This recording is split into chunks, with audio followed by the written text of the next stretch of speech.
ಭ್ರಷ್ಟಾಚಾರದ ಕೂಪಾಗಿರುವಂಥ A1 ಇಲಾಖೆ number 1 ಅಪರಾಧಿ ನಂಬರ್ 1 ಅಂತಿರಲ್ಲ, ಅಪರಾಧಿ ನಂಬರ್ 1 ಇಲಾಖೆ ಅಬಕಾರಿ ಇಲಾಖೆ. ಇಲ್ಲಿ ಮಂತ್ಲಿ ವೈನ್ ಸ್ಟೋರ್ಗೆ ಫಿಕ್ಸ್, ವರ್ಗಾವಣೆ ದೊಡ್ಡ ದಂಧೆ, ಅದರ ಲಿಸ್ಟು ನಾನು ಕೊಡ್ತೀನಿ ಆಮೇಲೆ. ಕಿಕ್ ಏರೋದಲ್ಲ, ಆ ಕಿಕ್ ಲೆವೆಲ್ನೇ ಇನ್ನೂ ಜಾಸ್ತಿ ಮಾಡಿಬಿಟ್ಟಿದ್ದಾರೆ.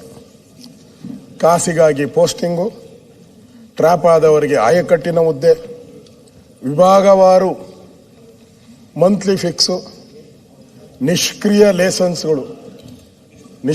ಲೇಸನ್ಸ್ಗಳಿಗೆ ಅದಕ್ಕೆ ಜೀವ ಆಕ್ಸಿಜನ್ ಕೊಡುವಂಥದ್ದು, ನಿಷ್ಕ್ರಿಯಕ್ಕೆ ಆಕ್ಸಿಜನ್ ಕೊಡೋದು.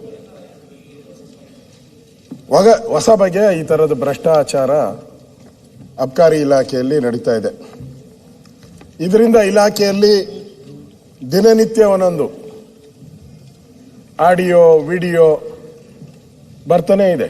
ದಿನನಿತ್ಯ ಒಂದೊಂದು ಆಡಿಯೋ ವಿಡಿಯೋ ಎಲ್ಲ ಬರ್ತಾ ಇದೆ. ಇದು ಕರ್ನಾಟಕಕ್ಕೆ ಸೀಮಿತ ಆಗಿಲ್ಲ, ರಾಷ್ಟ್ರ ಮಟ್ಟದಲ್ಲೂ ಸುದ್ದಿಯಾಗಿದೆ. ಆಲ್ ಇಂಡಿಯಾ ಚಾನೆಲ್ಸ್ ಅಲ್ಲೂ ಸುದ್ದಿಯಾಗಿದೆ. ನಾವು ನಿನ್ನೆಯಿಂದನೂ ಹೇಳ್ತಾ ಇದ್ದೀರಿ, ಸಿದ್ದರಾಮಯ್ಯನವ್ರ ಬಗ್ಗೆ ನಿನ್ನೆಯಿಂದನೂ ಕಾಮೆಂಟು. ಸಿದ್ದರಾಮಯ್ಯನವರು ಮೌನ ಮೂರ್ತಿ ಸಿದ್ದರಾಮಯ್ಯ ಆಗೋಗ್ಬಿಟ್ಟಿದ್ದಾರೆ. ಅಬಕಾರಿ ಇಲಾಖೆಯಲ್ಲಿ ಮೌನ ಮೂರ್ತಿ ಸಿದ್ದರಾಮಯ್ಯನವರು ನಾವು ನೋಡ್ತಾ ಇದ್ದೀರಿ. ಅದ್ರ ಬಗ್ಗೆ ಅವರು ಚಕಾರ ಮಾತೂ ಆಡ್ತಾ ಇಲ್ಲ. ಚುನಾವಣೆಗಳಿಗೋಸ್ಕರ ಹಣವನ್ನು ಕಲೆಕ್ಟ್ ಮಾಡಿ ಬೇರೆ ರಾಜ್ಯಗಳಿಗೆ ಚುನಾವಣೆ ಕಳಿಸ್ತಾ ಇದ್ದಾರೆ ಅಂತ ಈಗಾಗಲೇ ಆಪಾದನೆಗಳು ಬಂದಿದೆ.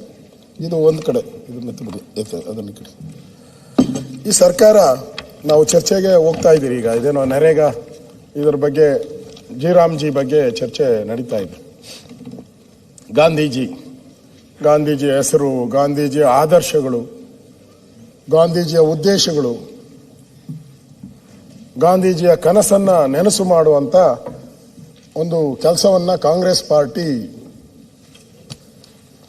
ಮಾಡುವಂಥದ್ದಕ್ಕೆ ನಾವೆಲ್ಲ ಹೊರಟಿದ್ದೀರಿ ಅಂತೇಳಿ ನಿನ್ನೆನೂ ಕೂಡ ಹೇಳಿದ್ದಾರೆ. ಪದೇ ಕಾಂಗ್ರೆಸ್ ನಾಯಕರುಗಳಿಗೂ ಕೂಡ ಈ ಗಾಂಧಿ ಹೆಸರನ್ನು ಉಲ್ಲೇಖ ಮಾಡ್ತಾ ಇದ್ದಾರೆ. ಇಡೀ ಸರ್ಕಾರ ಒಂದ್ ಕಡೆ ಗಾಂಧಿ ಹೆಸರನ್ನ ಹೇಳ್ತಾ ಇದ್ದೀರಾ. ಗಾಂಧಿ, ಮಹಾತ್ಮ ಗಾಂಧೀಜಿ, ಗಾಂಧಿ ಅಂತ ಅವರ ಆದರ್ಶನೇ ನಮಗೆ ಭಗವದ್ಗೀತೆ ಅಂತ ಹೇಳಿದ್ದೀರಾ. ನಿಮ್ಮ ಸರ್ಕಾರದ ಭಗವದ್ಗೀತೆ ಏನು? ನಿಮ್ಮ ಸರ್ಕಾರದ ಭಗವದ್ಗೀತೆ ಬೇಕಲ್ಲ. ಸಂವಿಧಾನ ಬರೆದವರು ಅಂಬೇಡ್ಕರ್ ಅವರು, ಈ ದೇಶಕ್ಕೆ ಸ್ವಾತಂತ್ರ್ಯ ತಂದು ಕೊಟ್ಟವರು ಗಾಂಧೀಜಿಯವರು.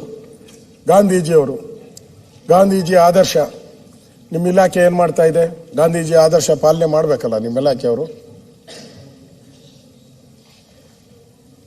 ಸುಮ್ಮನೆ ಒಂದು ಝಲಕ್ ಕೊಡ್ತೀನಿ. ರಾಜ್ಯದ ಮುಖ್ಯಮಂತ್ರಿಗಳು ಹಾಗೂ ಉಪಮುಖ್ಯಮಂತ್ರಿಗಳು ಹಾಗೂ ಸಂಪುಟ ದರ್ಜೆಯ ಸಚಿವರು ಹುಬ್ಬಳ್ಳಿಗೆ ಆಗಮಿಸುತ್ತಿದ್ದಾರೆ.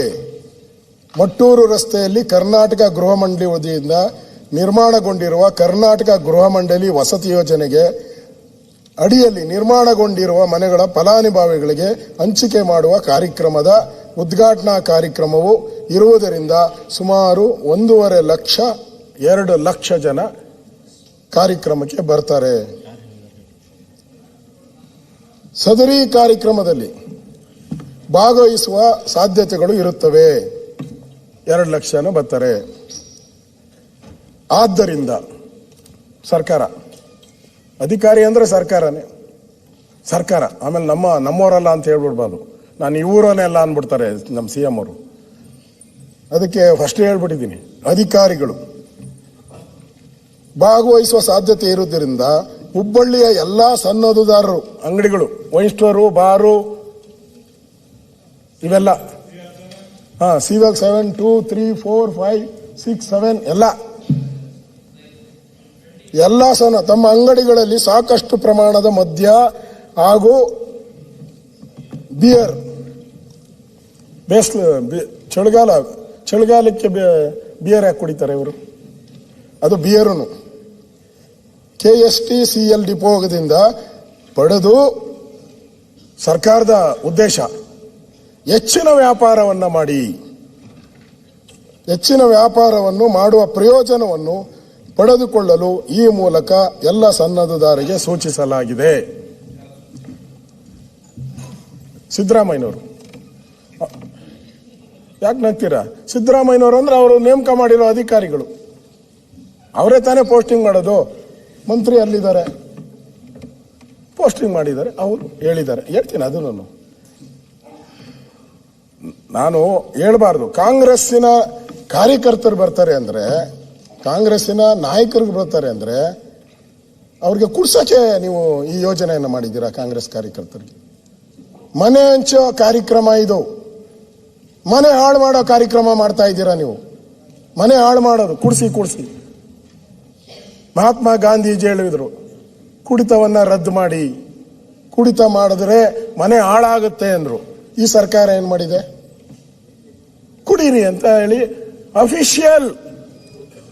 ಅಫಿಷಿಯಲ್ ವಾಟ್ಸಾಪ್ ನಂಬರ್ ಎಲ್ಲ ಬೇಕಾದ್ರೆ ಹೇಳ್ತೀನಿ. Number 7204606020 WhatsApp group. ಅವನು ಎಷ್ಟು ಜನಕ್ಕೆ ಮಾಡಿದ್ದಾನೆ ಅಂದ್ರೆ ಸುಮಾರು 15-20 ಜನಕ್ಕೆ. ಪ್ರದೀಪ್, ಪ್ರಕಾಶ್, ಹರೀಶ್ ಎಲ್ಲ ಇವರೆಲ್ಲ ಇನ್ಸ್ಪೆಕ್ಟರ್ಗಳು, ಅಂಗಡಿ ಇನ್ಸ್ಪೆಕ್ಟರ್ಗಳು, ಇವರೆಲ್ಲ ಅಧಿಕಾರಿಗಳು. ಆ ಪುಣ್ಯಾತ್ಮ ಯಾರು? ಆ ಪುಣ್ಯಾತ್ಮ ಏನ್ ಮಾಡಿದಾನೆ ಇದರಲ್ಲಿ? ಹಂಗೆ ಅಡ್ವರ್ಟೈಸ್ಮೆಂಟ್ ಕೊಟ್ಟು ಬರಲ್ಲ, ಡ್ರೆಸ್ ಹಾಕೊಂಡು ಅಡ್ವರ್ಟೈಸ್ಮೆಂಟ್. ಹೇಳ್ದಲ್ಲ, ಪರಮೇಶ್ವರ್ಗೆ ಹೇಳಿದೆ ನಾನು, ಆ ಡ್ರೆಸ್ ಹಾಕೊಂಡು ಲಂಚ ಇಸ್ಕೊಂಡಲ್ಲ CR ಅಲ್ಲಿ, ಹಂಗೆ ಇವನು ಡ್ರೆಸ್ ಹಾಕೊಂಡು ಪ್ರಕಾಶ್ ಪಾಟೀಲ್ 984504682852 ಅವನು ಅಫಿಷಿಯಲ್ ಆಗಿ ಅವನ ಫೋಟೋ ಹಾಕೊಂಡು ಕುಡಿಸಿ ಕಾಂಗ್ರೆಸ್ ಅವ್ರು ಬರ್ತಾ ಇದ್ದಾರೆ ಅಂತ. ಏನ್ ನೀವು ಮನೆ ಹಂಚಕ್ ಕರೆದಿದ್ದೀರೋ, ಮನೆ ಹಾಳು ಮಾಡಕ್ ಕರೆದಿದ್ದೀರೋ? ಆಯ್ತು, ಅದನ್ನು ಅಲ್ಲಿಗೆ ಬಿಡ್ತೀನಿ ನಾನು. ಸರ್ಕಾರ ನೀವು ನಮ್ದೇನೋ ಅದೇನೋ ಹೇಳಿದ್ರಲ್ಲ, ಇಲ್ಲ ಅದು ನಮ್ದು ಶಾಂತ, ಅದೇನೋ ಏನು ಹೇಳಿದೆ, ಸಂವೇದನೆ ಪಾಠ ಹೇಳ್ಕೊಟ್ಬು. ನಾನು ಇಲ್ಲಿ ಕೂತ್ಕೊಂಡ ವಿವೇಚನೆ ನಾನು ಇದಾದ್ಮೇಲೆ ಅಧ್ಯಕ್ಷರೇ ಸ್ವಲ್ಪ ಗಂಟ್ಲು ಇದಿತ್ತು, ಅಲ್ಲಿ ಕುಡಿಯೋಣ ಅಂತ ಹೋದೆ. 12 ಸರಿ ಹೇಳಿದ್ದಾರೆ ಆ ಸಂವೇದನೆ ಪಾಠ. ನಮಗೆ ಹಿಂದೆ ಸಂಧಿ ಪಾಠ ಹೇಳಿದ್ರು, ನೆನ್ನೆ ಪೂರ್ತಿ ಸಂವೇದನೆ. ಇದೇನಾ ನಿಮ್ ಸಂವೇದನೆ? ಇಲ್ಲ ಅವನ ಯಾವನೋ ಕಳ್ಳ ಮಾಡ್ಬಿಟ್ಟಿದ್ದಾನೆ ನನಗೆ ಗೊತ್ತಿಲ್ಲಪ್ಪ ಅಂತ ಹೇಳಿದ್ರೆ ಅವನ ಮೇಲೆ ಯಾಕೆ ಆಕ್ಷನ್ ತಗೊಂಡಿಲ್ಲ? ಅಫಿಷಿಯಲ್ ಟ್ವೀಟ್ ಮಾಡಿದ್ದಾನೆ. ಅಂದ್ರೆ ಕಾಂಗ್ರೆಸ್ ಕಾರ್ಯಕ್ರಮ, ಮನೆ ಹಂಚೋ ಕಾರ್ಯಕ್ರಮಕ್ಕೂ ನೀವು ಕುಡೀರಿ ಅಂದ್ರೆ ಏನರ್ಥ? ಗಾಂಧೀಜಿ ಆಶಯಗಳಿಗೆ ನೀವೆಲ್ಲಿ ಬೆಲೆ ಕೊಡ್ತಾ ಇದ್ದೀರಾ? ಇವ್ರ ಮೇಲೆ ಏನ್ ಕ್ರಮ ಮಾಡ್ತೀರಾ ನೀವು? ಇದರಲ್ಲಿ ಮಂತ್ಲಿ ಫೀಸ್ ಇಲ್ಲ ಅಂದ್ರೆ ಇಷ್ಟೊತ್ತಿಗೆ ಇವನ ಮೇಲೆ ಆಕ್ಷನ್ ಆಗ್ಬೇಕಾಯ್ತು. ಮಂತ್ಲಿ ಫೀಸ್ ಇದೆ, ಅದಕ್ಕೆ ಅವನು ಮುಟ್ಟಿಲ್ಲ, ಬಿಟ್ಟುಬಿಟ್ಟಿದ್ದಾರೆ. ಇವನು ಒಳ್ಳೆ ಕೆಲಸ ಮಾಡಿದ್ಯಾ ಪುಣ್ಯಾತ್ಮ ನೀನು, ಹಿಂಗೆ ಕೂಡಿಸ್ತಾ ಇರೋ ಎಲ್ಲರಿಗೂ, ಎಲ್ಲೇ ಸಮಾರಂಭ ಆತತ್ತು ಅಂತ ಹೇಳಿ ಬಿಟ್ಟುಬಿಟ್ಟ. ಇನ್ನು ಸರ್ಕಾರಕ್ಕೆ ದುಡ್ಡು ಒಂದೇ ಬೇಕು ಅನ್ನೋದಾದ್ರೆ ಮಾಡಿ, ಇಂಥ ಕೆಲಸನೇ ಮಾಡಿ. ಎಲ್ಲೆಲ್ಲಿ ಕಾಂಗ್ರೆಸ್ ಕಾರ್ಯಕ್ರಮ ಆಗುತ್ತೋ ಅಲ್ಲೆಲ್ಲ ಹಂಚಿ. ಇದು ಅವನು ಬರೆದಿರೋ ಲೆಟ್ರ್ ಓದ್ತಾ ಇದ್ದೀನಿ. ತಪ್ಪಿದ್ರೆ ಕ್ಷಮೆ ನಂದು, ಏನು 100% ಏನು ತಪ್ಪಿಲ್ಲ. ಅವನ್ ಏನು ಬರೆದಿದ್ದಾರೋ ಅದನ್ನೇ ಟ್ವೀಟನ್ನ ನಾನು ಹೇಳಿದ್ದೀನಿ. ಅಧ್ಯಕ್ಷೆ ಅಶೋಕಣ್ಣ, 1 ಮಿನಿಟ್ ಇಲ್ಲ ಆದ್ರೆ ಆ ಕಾರ್ಯಕ್ರಮದ ಬಗ್ಗೆ ತಾವು ಮಾತಾಡ್ಬೇಕಾದ್ರೆ 1 ನಿಮಿಷ. ಬಹಳ ಒಳ್ಳೆ ಕಾರ್ಯಕ್ರಮ ಇಡೀ ಉತ್ತರ ಕರ್ನಾಟಕದಲ್ಲಿ ಆಗಿದೆ. ನಾನು ಕೂತ್ಕೊಂತೀನಿ, ಎಕ್ಸೈಸ್ ಬಗ್ಗೆ ಮಾತಾಡಿಲ್ಲ. ಕಾರ್ಯಕ್ರಮ ಬಡವರಿಗೆ ಆದಂತ ಕೊಟ್ಟ ಕಾರ್ಯಕ್ರಮ ಹೊರತಾಗಿ ಮದ್ಯ ಅನ್ಸ್ತಕ್ಕಂಥ ಕಾರ್ಯಕ್ರಮ ಅಲ್ಲ ಸರ್. ರಾಂಗ್ ಮೆಸೇಜ್ ಹೋಗ್ಬಾರ್ದು ಅಂತ ಹೇಳಿದೆ ಅಷ್ಟೇ. ಕೂತ್ಕೊಂಡು ಚರ್ಚೆ ಮಾಡಬೇಡಿ ಮಾರಲ್ಲ, ನಿಮ್ಮಲ್ಲಿ ಏನಾಗಿದೆ? ಅಧ್ಯಕ್ಷರೇ, ಹಂಗೇನಾನ ಇದ್ದಿದ್ರೆ ಅವನು ತಪ್ಪು ಮಾಡಿದ್ದಾನೆ ಅಂದಿದ್ರೆ ಕ್ರಮ ತೆಗೆದುಕೊಡ್ತಾ ಇತ್ತು. ಕ್ರಮ ತೆಗೆದುಕೊಂಡಿಲ್ಲ ಅಂದ್ರೆ ಇವ್ರ ಇನ್ವಾಲ್ವ್ಮೆಂಟ್, ಸರ್ಕಾರದ ಇನ್ವಾಲ್ವ್ಮೆಂಟ್ ಅಂತ. ಅದಾದ್ಮೇಲೆ ಸಂಯುಕ್ತ ಕರ್ನಾಟಕ ಅಬಕಾರಿ ಹಗರಣಗಳ ಕುರಿತು ಶೀಘ್ರವೇ ರಾಹುಲ್ಗೆ ದೂರು. ರಾಹುಲ್ ಗಾಂಧಿಯವರಿಗೆ, ರಾಹುಲ್ ಅಂದ್ರೆ ಅರ್ಥ ಆಗಲ್ಲ, ರಾಹುಲ್ ಗಾಂಧಿಯವರು ಮದ್ಯ ಮಾರಾಟಗಾರರ ಸಂಘದ ಅಧ್ಯಕ್ಷ ಹೇಳಿಕೆ ಇಲ್ಲಿ ಎಷ್ಟು ಕ್ಲಿಯರ್ ಆಗಿದ್ದಾರೆ ಅಂದ್ರೆ, ಅವರು ಎಷ್ಟು ಧೈರ್ಯ ಇದೆ ಅವರಿಗೆ, ಅಧ್ಯಕ್ಷನಿಗೆ, ಅಧ್ಯಕ್ಷ ಸಂಘದ ಅಧ್ಯಕ್ಷ ಗುರುಮೂರ್ತಿ, ಕರೆಕ್ಟಾಗಿ ಗುರುಸ್ವಾಮಿ, ನೋಡಿ ನೀವು ಬರಲಿ ಅಂತಾನೆ ನಾನು ಹೇಳಿದೆ. ವರ್ಣಾ ಕ್ಷೇತ್ರ ಅವರು ವರ್ಣಾ ಕ್ಷೇತ್ರದವನು, ನಮ್ಮ ಪಂಚಾಯತಿ ಪಕ್ಕದವನು. ನಾನು ತಾಲೂಕಾ ಬೋರ್ಡ್ ಮೆಂಬರ್ ಆಗಿದ್ದಾಗ ಅವನು ಚೇರ್ಮನ್ ಆಗಿದ್ದ, ಅವನು ಈಗ ಅಧ್ಯಕ್ಷ. ಅರ್ಥ ಆಯ್ತಾ? ಚೋರ್ ಕಿದರ್ ಅಂದ್ರೆ ಬಗಲ್ ಮೇ ಅಂದಂಗ ಆಯ್ತು ಈ ಸರ್ಕಾರಕ್ಕೆ. ಹೇಳ್ತೀನಿ, ಅದನ್ನು ಬರ್ದವ್ರೆ, ಸರ್ ಹೇಳ್ಬಿಡ್ತೀನಿ, ನಿಮ್ಮ ಹೆಸರು ಬರ್ದವ್ರಿ ಇಲ್ಲಿ, ಅಂದ್ರೆ ಬೇರೆ ತರ ಬರ್ದವ್ರು, ಹೇಳ್ತೀನಿ ಅಂತ ತಲೆ ಕೆಡ್ಸ್ಕೊಂಬೇಡಿ. ಅವರು ಒಬ್ಬ ಅಧ್ಯಕ್ಷ ಅಫಿಷಿಯಲ್ ಆಗಿ ಮಾಧ್ಯಮದ ಮುಂದೆ ಕೂತ್ಕೊಂಡು ಅಫಿಷಿಯಲ್ ಆಗಿ ಒಂದು ಪತ್ರವನ್ನ ಸಿದ್ದರಾಮಯ್ಯನವ್ರಿಗೆ ಹೇಳಿದ್ರಲ್ಲ, ಅಧ್ಯಕ್ಷ ಅವರು, ಇವರು taluk board chairman, taluk board member, ಅಧ್ಯಕ್ಷರ ಮೆಂಬರ್. ಅವನ್ ಪವರ್ಫುಲ್ ಅವಾಗ, ಯಾಕಂದ್ರೆ ತಾಲೂಕ್ ಬೋರ್ಡ್ಗೆ ಅಷ್ಟು ಇದಿರಲಿಲ್ಲ.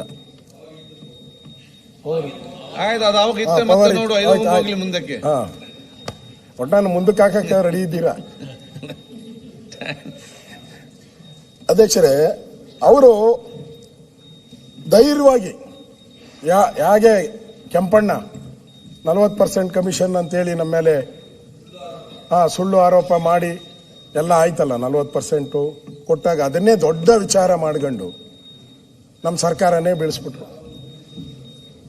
ಈಗ ಅದೇ ಕಾಂಟ್ರಾಕ್ಟರ್ಗಳು ಒಬ್ರು ನಮ್ಮ ಮೇಲೆ ಒಬ್ರು PWD ಕಾಂಟ್ರಾಕ್ಟರ್ ಅವರು ಮಾಡಿದ್ದು, ಈಗ ಎಲ್ಲ ಕಾಂಟ್ರಾಕ್ಟರ್ಗಳು ಕರ್ನಾಟಕದಾಗ ಯಾರ್ಯಾರು ಕಾಂಟ್ರಾಕ್ಟರ್ ಇದವರು ಎಲ್ಲರೂ ಮಾಡ್ತಾ ಇದ್ದಾರೆ. ಇದು ಅಬಕಾರಿದು, ಅವ್ರು ಕ್ಲಿಯರ್ ಆಗಿ ಹೇಳಿದ್ದಾರೆ. ಅಬಕಾರಿ ಇಲಾಖೆಯಲ್ಲಿ ಪ್ರತಿ ವರ್ಷ ಟಾರ್ಗೆಟ್ ಕೊಟ್ಟು ತೆರಿಗೆ ಸಂಗ್ರಹ ಮಾಡಲಾಗುತ್ತದೆ. ಜೊತೆಗೆ ಭ್ರಷ್ಟಾಚಾರದಲ್ಲೂ ಇದಕ್ಕೆ ಮೊದಲ ಸ್ಥಾನ. ಮದ್ಯದ ಅಂಗಡಿಗಳಿಗೆ ಲೈಸೆನ್ಸ್ ಇಂದ ಹಿಡಿದು ಪ್ರತಿ ಹಂತದಲ್ಲೂ ಕೈ ಬಿಸಿ ಮಾಡಿದರೆ ಮಾತ್ರ ನೆಮ್ಮದಿಯಾಗಿ ವ್ಯಾಪಾರ ಮಾಡಬಹುದು. ಇತ್ತೀಚೆಗೆ CL7 ವಿಚಾರದಲ್ಲಿ ಭ್ರಷ್ಟಾಚಾರದಲ್ಲಿ ಅಬಕಾರಿ DCA ಲಂಚದ ಬಲೆಗೆ ಬಿದ್ದಿದ್ದಾರೆ. ಇದು ಸ್ಯಾಂಪಲ್ ಅಷ್ಟೇ. ರಾಜ್ಯ ಸರ್ಕಾರ ಇದನ್ನು ನಿಯಂತ್ರಿಸುವಲ್ಲಿ ಸಂಪೂರ್ಣ ವಿಫಲವಾಗಿದೆ ಸಿದ್ದರಾಮಯ್ಯನವರ ಸ್ನೇಹಿತರು. ಹಾಗಾಗಿ ಇದೀಗ ಕಾಂಗ್ರೆಸ್ ಹೈಕಮಾಂಡ್ ಹಾಗೂ ಪಕ್ಷದ ನೇತಾರ ರಾಹುಲ್ ಗಾಂಧಿ ಅವರಿಗೆ ನೇರವಾಗಿ ದೂರು ಕೊಡಲು ರಾಜ್ಯ ಮದ್ಯ ಮಾರಾಟಗಾರರ ಅಸೋಸಿಯೇಷನ್ ನಿರ್ಧರಿಸಿದೆ. ಅಧ್ಯಕ್ಷ ಗುರುಸ್ವಾಮಿ ಅವರು ಇಲಾಖೆಯಲ್ಲಿನ ಲಂಚಾವತಾರವನ್ನು ಹೊರಹಾಕಿದ್ದಾರೆ. ಆಮೇಲೆ ಅವ್ರ ಪ್ರಶ್ನೆ ಏನಿದು ಅಬಕಾರಿ ಇಲಾಖೆಯ ಭ್ರಷ್ಟಾಚಾರ, ಎಲ್ಲಿಂದ ಶುರು ಮಾಡೋದು? ಅವರೇ ಪತ್ರಕರ್ತರಿಗೆ ಪ್ರಶ್ನೆ, ಅವರೇ ಎಲ್ಲಿಂದ ನಾನು ಶುರು ಮಾಡಲಿ ಅಂತಾರೆ. ಇಲ್ಲಿ ಬೇಲಿಯೇ ಎದ್ದು ಹೊಲ ಮೇಯುವ ಕೆಲಸ ಆಗ್ತಿದೆ.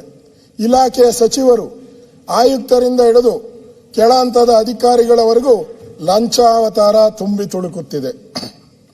ಈ ಭ್ರಷ್ಟ ವ್ಯವಸ್ಥೆಗೆ ಕಡಿವಾಣ ಹಾಕಿ ಸಾರ್ ಎಂದು ಖುದ್ದು CM ಸಿದ್ದರಾಮಯ್ಯನವರಿಗೆ 16 ಬಾರಿ ಮನವಿ ಕೊಟ್ಟರು. No respond.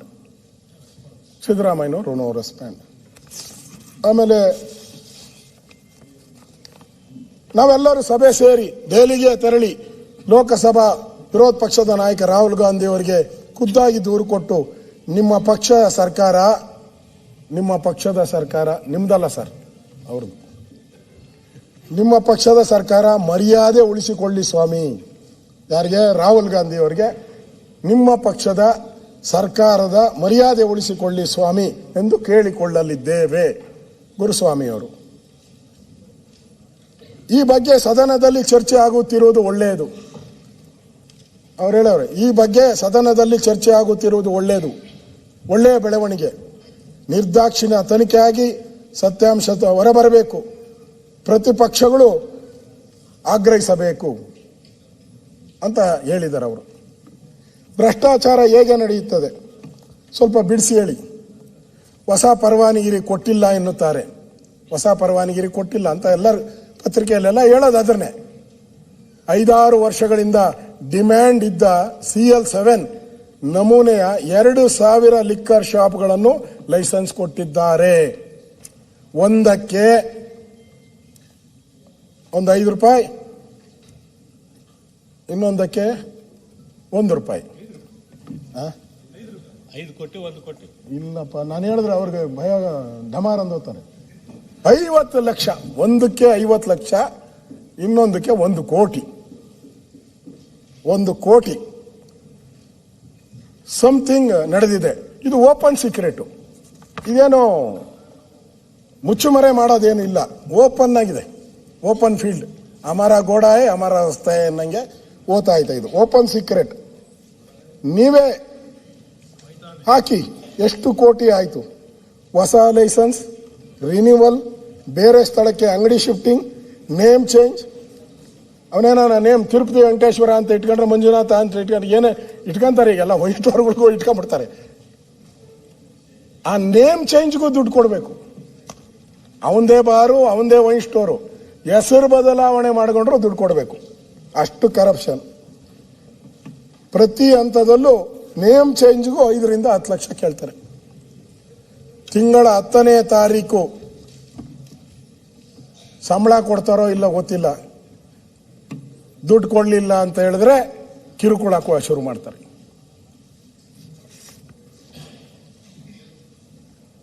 ನಿಮ್ಮವರವರೇ ಅಂತೀರಾ CM, ಏನ್ ಕ್ರಮ ತಗೊಂಡಿರಿ? ಇಲ್ಲಿಗೆ ಬಂತು. ನೀವು ಹೇಳಿದ್ರಲ್ಲ ನಮ್ಮೂರನೇ ಅಂತ, ಫಸ್ಟೇ ಒಪ್ಕೊಂಬಿಟ್ರಿ. ನಾನು ಹೇಳಕ್ ಮುಂಚೆನೆ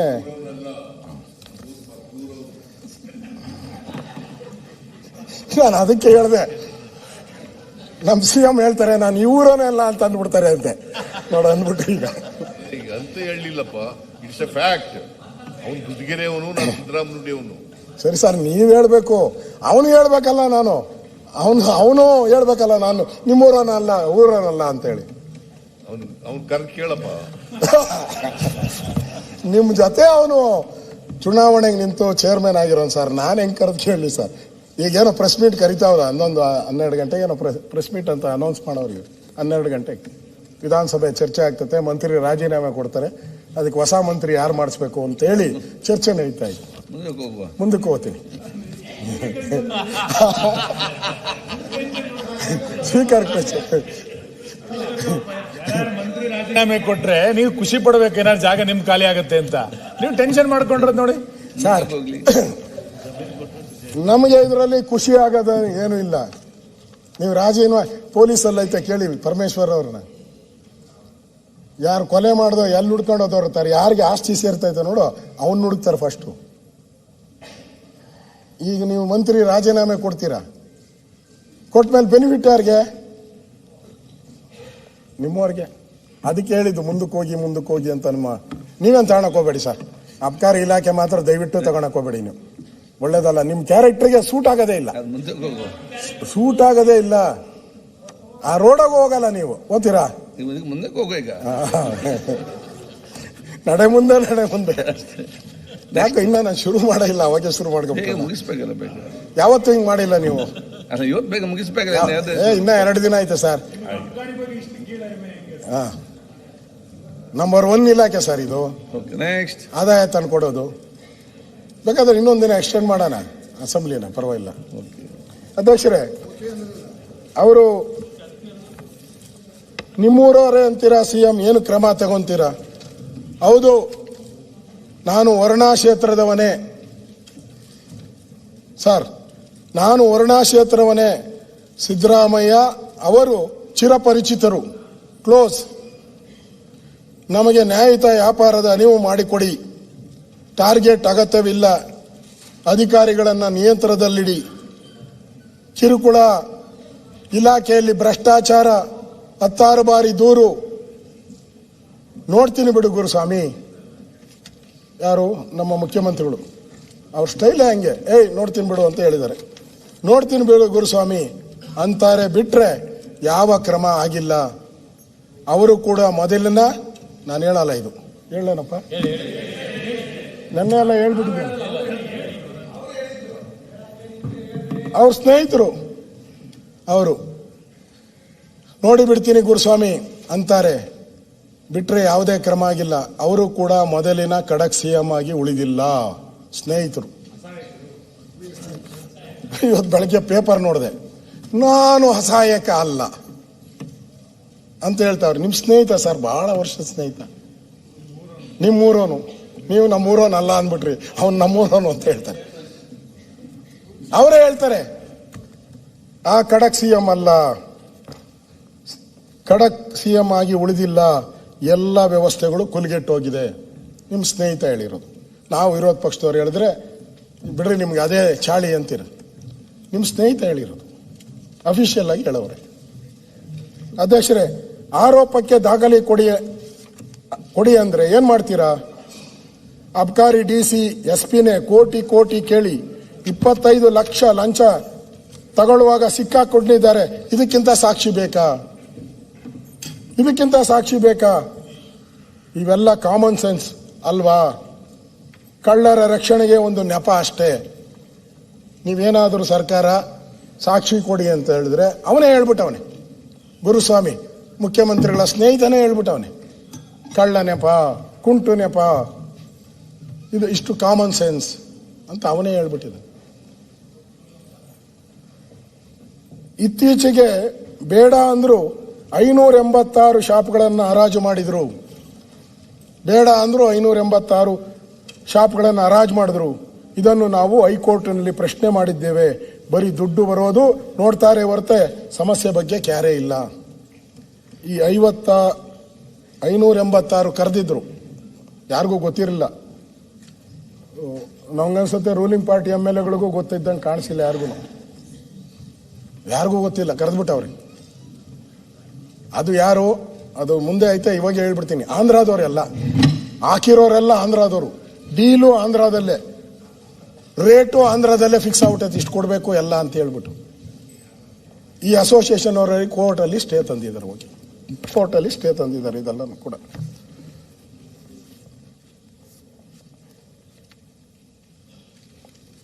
ಸರ್, ಕೊನೆಯದಾಗಿ ಅವನು ಫ್ರಸ್ಟ್ರೇಟ್ ಆಗ್ಬಿಟ್ಟು ಹೇಳ್ತಾನೆ ಕೊನೆಯದಾಗಿ, ಸರ್ ನನಗೀಗ 74 ವರ್ಷ, CM ಅವ್ರಿಗೆ 80 ವರ್ಷ ಅಲ್ಲ, 78 ಅಂತ ಇಟ್ಕೊಳ್ಳೋಣ, 78. ನನ್ನ ಅನುಭವದಲ್ಲಿ ಒಳ್ಳೆಯದು ಕೆಟ್ಟದ್ದನ್ನು ಸಾಕಷ್ಟು ನೋಡಿದ್ದೀನಿ. CM ಕ್ಷೇತ್ರದವನೇ ಆಗಿ ಅವರ ವಿರುದ್ಧವೇ ಮಾತಾಡೋ ಸ್ಥಿತಿಗೆ ಬಂದಿದ್ದೇನೆ. CM ಕ್ಷೇತ್ರದವನೇ ಆಗಿ ಅವರ ವಿರುದ್ಧವೇ ಮಾತಾಡೋ ಸ್ಥಿತಿಗೆ ಬಂದಿದ್ದೇನೆ. ಯಾವುದಕ್ಕೂ ನಾನು ಕೇರ್ ಮಾಡಲ್ಲ. ಇರೋ ಸತ್ಯನ ಎಲ್ಲಿ ಬೇಕಾದರೂ ಧೈರ್ಯವಾಗಿ ಹೇಳ್ತೀನಿ. ಸಾವಿರಾರು ಮಂದಿ ವರ್ತಕರು ಅಬ್ಕಾರಿ ಉದ್ಯಮವನ್ನೇ ನಂಬಿ ಬದುಕಿದ್ದಾರೆ. ಅವರಿಗೆ ನ್ಯಾಯ ಒದಗಿಸಿಕೊಡೋದು ಅಧ್ಯಕ್ಷನಾಗಿ ನನ್ನ ಧರ್ಮ. ಏನಾಗುತ್ತೋ ಆಗಲಿ ಬಿಡಿ ಸರ್. ಇದು ಅವರು ಊರವರು, ಅವ್ರ ಸ್ನೇಹಿತರು, ಅವರು ಶಬಾಷ್ಗಿರಿ ಕೊಟ್ಟಿರೋದು ಸರ್ಕಾರಕ್ಕೆ. ಇದಕ್ಕಿಂತ ಇನ್ನೇನು ಸಾಕ್ಷಿ ಬೇಕು ನಿಮಗೆ? ಸಂಯುಕ್ತ ಕರ್ನಾಟಕ ನಿನ್ನೆ ಅವರು ಓದಿದ್ರು ಪ್ರಜಾವಾಣಿ. ಹ್ಞೂ ಸರ್, ಅಲ್ಲಿಗೂ ಬರ್ತೀನಿ ಸರ್. ನೀವು ಮರ್ತೋಗ್ಬಿಟ್ಟಿದ್ದೆ, ನೀವು ಹೇಳಿದ್ಮೇಲೆ ಓದ್ತೀನಿ, ಅದನ್ನು ಎಡಿಟೋರಿಯಲ್ ಓದ್ತೀನಿ ನಾನು. ನೋಡಿ, ಜ್ಞಾಪಿಸ್ಕೊಡ್ತೀರಾ ನನ್ನ ಪರವಾಗಿ ನೀವು. ಇದು ಸಂದರ್ಶನ, 1-to-1 ಸಂದರ್ಶನ. ಅಧ್ಯಕ್ಷರೇ, ಇಲ್ಲಿ ಇಂಪಾರ್ಟೆಂಟು, ಇವತ್ತು ತಿಮ್ಮಾಪುರೆಯವರು ಕೆಲವರಿಗೆ ನನ್ನ ಮತ್ತು ನನ್ನ ಮಗನ ಹೆಸರನ್ನು ಹೇಳಿಕೊಂಡು ಭ್ರಷ್ಟಾಚಾರ ಮಾಡ್ತಾ ಇದ್ದಾರೆ ಅಂತ ಹೇಳಿದ್ದಾರೆ ತಿಮ್ಮಾಪುರವರು. ಅವರು ಆಮೇಲೆ ಇನ್ನೊಂದು ಬಹಳ ಇಂಪಾರ್ಟೆಂಟು, ನಮ್ಮವರೇ ಕೆಲವರು ನಮ್ಮ ವಿರುದ್ಧ ಪಿತೂರಿ ಮಾಡುತ್ತಿದ್ದಾರೆ. ಇನ್ನೊಂದು ಇಂಪಾರ್ಟೆಂಟು, ಎಲ್ಲ ಇಲಾಖೆಯಲ್ಲೂ ಈ ಥರದ ನಡೀತಾ ಇರ್ತೈತೆ. ಆದರೆ ದಲಿತ ಅಂತೇಳಿ ನನ್ನೇ ಟಾರ್ಗೆಟ್ ಮಾಡಿದರ ಯಾಕೆ? ತಿಮ್ಮಾಪುರೆಯವರು, ಗೌರವಾನ್ವಿತ ತಿಮ್ಮಾಪುರೆಯವರು. ಪರಮೇಶ್ವರ ಯಾವ ಇದು, ಅವರು ದಲಿತರೇ, ಅವ್ರದ್ದು ಯಾಕೆ ಬಂದಿಲ್ಲ ಯಾವುದೂ? ರಮೇಶ್ ಜಾರಕಿಹೊಳಿ ಅವರು ದಲಿತರೇ? ಸತೀಶ್ ಜಾರಕಿಹೊಳಿ ಅವರು ST. ಮುನಿಯಪ್ಪ, ಮುನಿಯಪ್ಪನವರು ನಮ್ಮವರು. ಪ್ರಿಯಾಂಕಾ ಬೇಡ ಹೇಳಲ್ಲ, ಹೇಳಿದ್ರೆ ಎದ್ದು ನಿಂತ್ಕೊಂಡ್ಬಿಡ್ತಾರೆ ಈಗ ನಮ್ಮ ಮೇಲೆ. ಅವ್ರೊಬ್ಬನ್ ಬಿಟ್ಟು ಹೇಳ್ತೀನಿ. ಇವರೆಲ್ಲ ಇದ್ದಾರೆ. ಇವ್ರದ್ದು ಯಾರ್ದು ಬರ್ದೀರಾ? ಗೌರವಾನ್ವಿತ ತಿಮ್ಮಾಪುರ ಅವ್ರದ್ದು ಯಾಕೆ ಬಂದಿದೆ? ಎಲ್ಲ ಇಲಾಖೆಯಲ್ಲೂ ಭ್ರಷ್ಟಾಚಾರ. ಅಧ್ಯಕ್ಷರೇ, ಒಬ್ಬ ಮನುಷ್ಯ ನಮ್ಮಲ್ಲಿ ಗಾದೆ ಮಾತಿದೆ. ಗಾದೆ ಏನು ಅಂತ ಹೇಳಿದ್ರೆ, ಆ ಗಂಗೆ ಇದ್ದಾಳಂತೆ, ಗಂಗೆ ನೀರು. ಯಾರಾನ ಗಂಗೆ ಒಳಗೆ ಬಿದ್ದೋಗ್ಬಿಟ್ರೆ ಆ ಗಂಗೆ 3 ಸರಿ ಚಾನ್ಸ್ ಕೊಡ್ತಾಳಂತೆ ಅವನಿಗೆ ಎದೊಳಕ್ಕೆ. 3 ಸರಿ ಮುಳುಗಿ 4ನೇ ಸರಿ ಒಳಕೋಗ್ಬಿಡ್ತಾರೆ. ಫಸ್ಟು ಆಡಿಯೋ ಬಂತು, ಹಿಂದೆ ಆಡಿಯೋ ಬಂತು, ಫಸ್ಟ್ ಆಡಿಯೋ ಇದು. ಅದಕ್ಕೆ ಗ್ರೀನ್ ಹಾಕಿದ್ದೀನಿ. Green first audio green. ಯಾರಾದರೂ ಬುದ್ಧಿ ಇದ್ದಿದ್ರೆ, ನಮ್ಮ ಪ್ರಿಯಾಂಕಾ ಅವರು ಇದ್ದಾರೆ, ಬುದ್ಧಿ ಇದ್ದಿದ್ರೆ ಯಾರಾದರೂ ಅಬ್ಕಾರಿ ಅಂಗಡಿನ ಕ್ಲೋಸ್ ಮಾಡ್ಕೊಂಡು ಬಾಯಿ ಮುಚ್ಕೊಂಡು, ಯಾಕೋ ನನ್ನ ಮೇಲೆ ಸುತ್ತು ಇರೋರು ಸರಿ ಇಲ್ಲ, ಎಲ್ಲ ನಮ್ಮವರೇ ಕೈ ಕೊಡ್ತಾ ಇದ್ದಾರೆ ಅಂತೇಳಿ ಅಂಗಡಿ ಮುಚ್ಕೊಂಡು ಮಾಡ್ಕೊಬೇಕಾಯ್ತು. ಇಲ್ಲ CM ಅವ್ರ ಕಾಲೋ ಕೈಗೋ ಬಿದ್ದು ಇಲಾಖೆನಾದ್ರೂ ಚೇಂಜ್ ಮಾಡು. ಅದು ಫಸ್ಟ್ ಬರ್ತತೆ CD, ಇದು ವಿಡಿಯೋ ಆಡಿಯೋ ಬರ್ತದೆ. ಕೇರ್ ಇಲ್ಲ. ಮತ್ತೆ ಅದಾದ್ಮೇಲೆ ಮತ್ತೆ 1-2 ತಿಂಗಳು ಬಿಟ್ಬಿಟ್ಟು ಮತ್ತೆ ಒಂದು ಆಡಿಯೋ ಬರ್ತದೆ. ಸಿಗ್ನಲ್ ಲೈಟು ಹುಷಾರ್, ಎಲ್ಲ ಬಂದಾಗ ರೆಡಿ ಅಂತ, ರೆಡಿಯಾಗಿರು, ಹುಷಾರಾಗಿರು, ಗ್ರೀನ್ ಆಯ್ತು, ಎಲ್ಲ ಬಂದಿದೆ, ಇನ್ನು ರೆಡ್ ಆಗ್ಬಿಡ್ತೀಯ ಅಂತ. ಕೇರ್ ಇಲ್ಲ. ಅಂಗಡಿನ ಓಪನ್ ಮಾಡಿಬಿಟ್ಟು ಬಿಟ್ಟಿಲ್ಲ. ಆಮೇಲೆ ಈಗ ರೆಡ್ ಬಂದ್ಬಿಡ್ತು. ಲೋಕಾಯುಕ್ತ ರೈಡ್ ಮಾಡಿ ಎತ್ತಾಕೊಂಡು ಹೋಗಿ ಎಲ್ಲ ಜೈಲಿಗೆ ಹಾಕ್ಬಿಟ್ಟಿದ್ದಾರೆ. ಇಷ್ಟಾದರೂ ಕೂಡ ಮಂತ್ರಿಗಳು ಹೇಳ್ತಾರೆ, ನಾನವಲ್ಲ. ಹೆಂಗೆ, ಯಾವ ಅಧಿಕಾರದಲ್ಲಿ ಹೇಳ್ತಾ ಇದ್ದೀರಾ ನಾನವನಲ್ಲ? ಇಲ್ಲಿ ಇಷ್ಟೊಂದು ದಾಖಲೆ. ಸನ್ಮಾನ್ಯ ಅಧ್ಯಕ್ಷರೇ, ಈ ಮಂತ್ಲಿ ಅನ್ನೋದನ್ನ ಹೇಳಿದ್ದಾರೆ, ಮಂತ್ಲಿ ಫಿಕ್ಸ್ ಅಂತ. ನಿಮಗೇನು ಅಂತ ಹೇಳಿದ್ರೆ, ನೀವು ಆರೋಗ್ಯ ಇಲಾಖೆ ನೋಡಿರ್ದು, ಅದರಲ್ಲಿ ಹಂಗೇನೂ ಇಲ್ಲ, ಮಂತ್ಲಿನೂ ಇಲ್ಲ, ಇದ್ದಂಗಿಲ್ಲ. 100% ಏನು ಇದ್ದಂಗಿಲ್ಲ. ಇಲ್ಲ. ಹೆಂಗ್ ಬರ್ತೈತೆ? ಎಷ್ಟು ವಿಶಾಲವಾಗಿದೆ ಈ ಮೈದಾನ ಅನ್ನೋದು, ಎಷ್ಟು ವಿಶಾಲವಾಗಿದೆ ಅಂದ್ರೆ ನಿಮ್ಗೆ ಯಾರಿಗೂ ಗೊತ್ತಿಲ್ಲ, ಅಷ್ಟು ವಿಶಾಲವಾಗಿದೆ ಮೈದಾನ. ಎಲ್ಲಿ ಬರ್ತೈತೆ ಅಂತ ನಮ್ಮ ಅಧ್ಯಕ್ಷರು ತಲೆಯಲ್ಲಿ ತಂತಾರೆ. ಅಶೋಕನ್ಗೆ ಎಲ್ಲಿ ಪಾಪ ಅವರು ಅಮಾಯಕರು, ಎಲ್ಲಿ ಅಂತ ಅಮಾಯಕರು ಅಂತ ನಾನೇನ್ ಮಾಡಿದೆ ಅಧ್ಯಕ್ಷರೇ, ಮುಖ್ಯಮಂತ್ರಿಗಳೇ, ನಾನು 3,000 ಕೋಟಿ ಅವ್ಯವಹಾರ ಅಂತಂದೆ. ಮಾರನೇ ದಿನ ಅವ್ರು ಯಾರೋ ಕಾಂಟ್ರಾಕ್ಟರ್ ಅಸೋಸಿಯೇಷನ್ ವಿರೋಧ ಪಕ್ಷ ನಾಯಕರು ಸುಳ್ಳು ಹೇಳ್ತಾ ಇದ್ದಾರೆ, 6,000 ಕೋಟಿ ಅಂತಂದ. 6,000 ಕೋಟಿ ಅವ್ಯವಹಾರ 2.5 ವರ್ಷದಲ್ಲಿ. ಬೇಡ 3 ಬೇಡ 6 ಬೇಡ, ಅದ್ರ ಮಧ್ಯೆ ಎಲ್ಲಾನ ಒಂದ್ ಕಡೆ ಇರ್ತೈತಲ್ಲ ಇದು ಅಮೌಂಟು, ಮಧ್ಯೆ ಎಲ್ಲಾನ ಒಂದ್ ಕಡೆ ಇರ್ತೈತೆ. ಹೆಂಗ್ ಬರ್ತೈತೆ? ಇಲಾಖೆಗಳು ಮಂತ್ರಿಗಳೆಲ್ಲ ತಾವೆಲ್ಲ ಇದ್ದೀರ ನೋಡಿ, ಎಷ್ಟು ಎಲ್ಲಿಂದ ಹಣ ಬರುತ್ತದೆ ಮಾಹಿತಿ. ಜೂನ್ 2025 ಜೂನ್ 30ರವರೆಗೆ ಮಾಹಿತಿ ಪ್ರಕಾರ ರಾಜ್ಯದ ಮದ್ಯದ ಅಂಗಡಿಗಳ ವಿವರ. CL7 ಹೋಟೆಲ್ ಮತ್ತು ವಸತಿ ಗೃಹಗಳು 3,267. CL2 ಚಿಲ್ಲರೆ ಮಾರಾಟದ ವೈನ್ ಸ್ಟೋರ್ಗಳು MRP 4,342. CL9 ಏನದು bar and restaurant 3,667. CL11C MSIL ಅದು 1,088. CL4 ಕ್ಲಬ್ಗಳು 316. CL6 star hotel 86. CL8 8A 8B military canteen ಅದು ಬಿಟ್ಬಿಡಿ 72. CL16 17 ವಿಮಾನ ನಿಲ್ದಾಣ ಲೈಸೆನ್ಸ್ಗಳು 31. ಇಂಡಿಪೆಂಡೆಂಟ್ RVB ಪಬ್ಗಳು 66. ಅಟ್ಯಾಚ್ RVB ಪಬ್ಗಳು 900 ಅಟ್ಯಾಚ್. ವೈನ್ ಟ್ಯಾವರಿನ್ ವೈನ್ ಮಳಿಗೆಗಳು 214. ವೈನ್ ಬೋಟಿಕ್ 84, ಮೈಕ್ರೋ ಬ್ಯೂವರಿ 96, ಒಟ್ಟು 14,229. 14,229 ಆರೋಗ್ಯ ಸಚಿವರು ತಾವು. ಇಷ್ಟು ಆಸ್ಪತ್ರೆ ಇದೆ ನಮ್ಮ ಹತ್ರ, PHC. ಮುಂದೆ ಹೋಗಿ ಅಂತ ಹೇಳ್ಬಿಡಿ, ಹೋಗ್ಬಿಡ್ತೀನಿ ನಾನು ಇಲ್ಲಿಗೆ. ಇಷ್ಟಿದೆಯಾ ನಮ್ಮಲ್ಲಿ? ಇಷ್ಟು ಪ್ರಾಥಮಿಕ ಆರೋಗ್ಯ ಇದ್ದಂಗಿಲ್ಲ. ಇಷ್ಟು ಅವನು ಹೇಳಿದ್ದಾರೆ, ಅವನ ಕಂಪ್ಲೇಂಟಲ್ಲಿ ಹೇಳಿದ್ದಾನೆ. ಲೋಕಾಯುಕ್ತ, ಮುಖ್ಯಮಂತ್ರಿ, ರಾಜಭವನ ಎಲ್ಲರಿಗೂ ಕೊಟ್ಟಿರೋ ಕಂಪ್ಲೇಂಟ್ ಹೇಳಿದ್ದಾನೆ. ಮಂತ್ಲಿ ಇವರು ನಮ್ಮ ಮಾಧವಪ್ಪನವರು, ನೀವು ಬರಕ್ಕೆ ಮುಂಚೆ ಹೇಳಿದೆ, ನೀವು ಆ ದಲಿತರು ಇದ್ರು, ನಿಮ್ಮ ಬಗ್ಗೆ ಕಂಪ್ಲೇಂಟ್ ಬಂದಿಲ್ಲ ಅಂತ ಹೇಳಿದೆ. ಮಂತ್ಲಿ 10,000 to 15,000 ಅಂತ ಲೆಕ್ಕ ಹಾಕಿದ್ದಾರೆ. ಪ್ರತಿ ತಿಂಗಳು 10,000 to 15,000 ಒಂದೊಂದು ಶಾಪ್ಗೆ. ನಾನು ಕೊಸರು ಬಿಟ್ಬಿಟ್ಟಿದ್ದೀನಿ 229. ಅದು ಕೆಳಗಡೆ ಇರೋರು ಅವ್ರು ಇವ್ರು ತಿನ್ಗಂತಾರೆ, ತಿನ್ಗಡ್ಲಿ ಬಿಟ್ಬಿಡಿ. ಅಧಿಕಾರಿಗಳು ಅವರು ಇವರು ತಿಂತಾರೆ. 14,000ಕ್ಕೆ ಲೆಕ್ಕ ಹಾಕಿದ್ದೀನಿ. 14,000 ಇಂಟು 15,000, ತಿಂಗಳಿಗೆ 15,000 ಕೊಡಬೇಕು. ಒಂದೊಂದು ವೈನ್ ಸ್ಟೋರು, ಬಾರ್ಗಳು. ಇನ್ನೂ ರೇಟ್ ಜಾಸ್ತಿ ಇದೆ, ಕೆಲವೆಲ್ಲ ದೊಡ್ಡ ದೊಡ್ಡ ಇದೆ, ಅದಕ್ಕೆ ಇನ್ನೂ ಜಾಸ್ತಿ ಕೊಡ್ತಾರೆ. 25,000, 30,000. ಆವ್ರೇಜ್ 21 ಕೋಟಿ ಆಯಿತು ತಿಂಗಳಿಗೆ. ವರ್ಷಕ್ಕೆ ಎಷ್ಟಾಯಿತು? 252 ಕೋಟಿ ಆಯಿತು. ಯಾರು ಕೊಡ್ತಾರೆ? ಯಾವ ಮಂತ್ರಿಗೆ ಬರ್ತದೆ? 252 ಕೋಟಿ ಮಂತ್ಲಿ. ಇದನ್ನ ಎಲ್ಲರೂ ಒಪ್ತಾರೆ. ಮಂತ್ಲಿ ಕೊಡೋದು ಫಿಕ್ಸ್, ಅದು ಯಾರು ಇಲ್ಲ ಅಂತ ಹೇಳಕ್ಕಾಗಲ್ಲ, ಸಾಧ್ಯನೇ ಇಲ್ಲ. 252 ಕೋಟಿ ಮಂತ್ಲಿ ಇದು, ಇಯರ್ಲಿ. ಅದರಿಂದ ಇಲ್ಲಿ ಇಷ್ಟು ಹಣ ಇದರಲ್ಲಿ ಅವ್ಯವಹಾರ ಆಗ್ತಾ ಇದೆ ಅನ್ನೋದನ್ನ ಅಫಿಷಿಯಲ್ ಆಗಿ ಹೇಳಿರೋ ದಾಖಲೆಗಳನ್ನು ನಿಮ್ಗೆ ಕೊಟ್ಟಿದ್ದೀನಿ ನಾನು ಅದನ್ನು.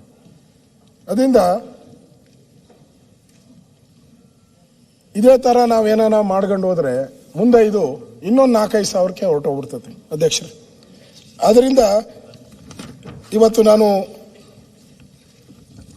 ದಾಖಲೆಗಳನ್ನು ಕೇಳ್ತಾ ಇದ್ದೀರಾ. ಈಗ ನಾನು ಒಂದು ನಿಮಗೆ ಕೊಟ್ಟೆ ದಾಖಲೆಗಳನ್ನು. ಇದರಲ್ಲಿ ಜಂಟಿ ಆಯುಕ್ತ ನಾಗರಾಜಪ್ಪ ಮತ್ತು ವಕೀಲ ರಮೇಶ CL7 ಮಂಜೂರಾತಿಗಾಗಿ ನಡೆದ ಮಾತುಕತೆ ನಡೆದಿದೆ ಅವರಿಬ್ಬರ ಮಧ್ಯೆ. ಯಾರು? ಜಂಟಿ ಆಯುಕ್ತ, ಯಾವನೋ ರೆವಿನ್ಯೂ ಇದಲ್ಲ, ಕ್ಲರ್ಕ್ ಅಲ್ಲ, ಏನೂ ಇಲ್ಲ, ಲೆವೆಲ್ ಆಯುಕ್ತ, ಜಂಟಿ. ಅವನು ಒಬ್ಬ ಕಸ್ಟಮರ್ ಜೊತೆ ಮಾತಾಡ್ತಾನೆ. ಅದರಲ್ಲಿ ಡೈರೆಕ್ಟ್ ಆಗಿ 18 ಲಕ್ಷ ರೂಪಾಯಿಗೆ ಲಂಚಕ್ಕೆ ಬೇಡಿಕೆ ಇಡ್ತಾನೆ. ಆ ಆಡಿಯೋನ ನಾನು ತೋರಿಸಿದ್ದೀನಿ. ಈಗ ಈ ಆಡಿಯೋದಲ್ಲಿ ಅದೆಲ್ಲ ಇದೆ, ಪೂರ್ತಿ ಇದೆ, ಕೊಡ್ತೀನಿ. ಯಾಕಂದ್ರೆ ದಾಖಲೆ ಇಟ್ಟು ಮಾತಾಡಬೇಕು ಅಂತ ಹೇಳಿದ್ದಾರೆ ಅವರೆಲ್ಲ. ದಾಖಲೆ ಕೊಡಿ ಅಂತ, ಅದಕ್ಕೆ ದಾಖಲೆ ಇಟ್ಟು ಮಾಡಿದ್ದೀನಿ. ಅದನ್ನು ಫೋರೆನ್ಸಿಕ್ ಕಳಿಸ್ಬೋದು.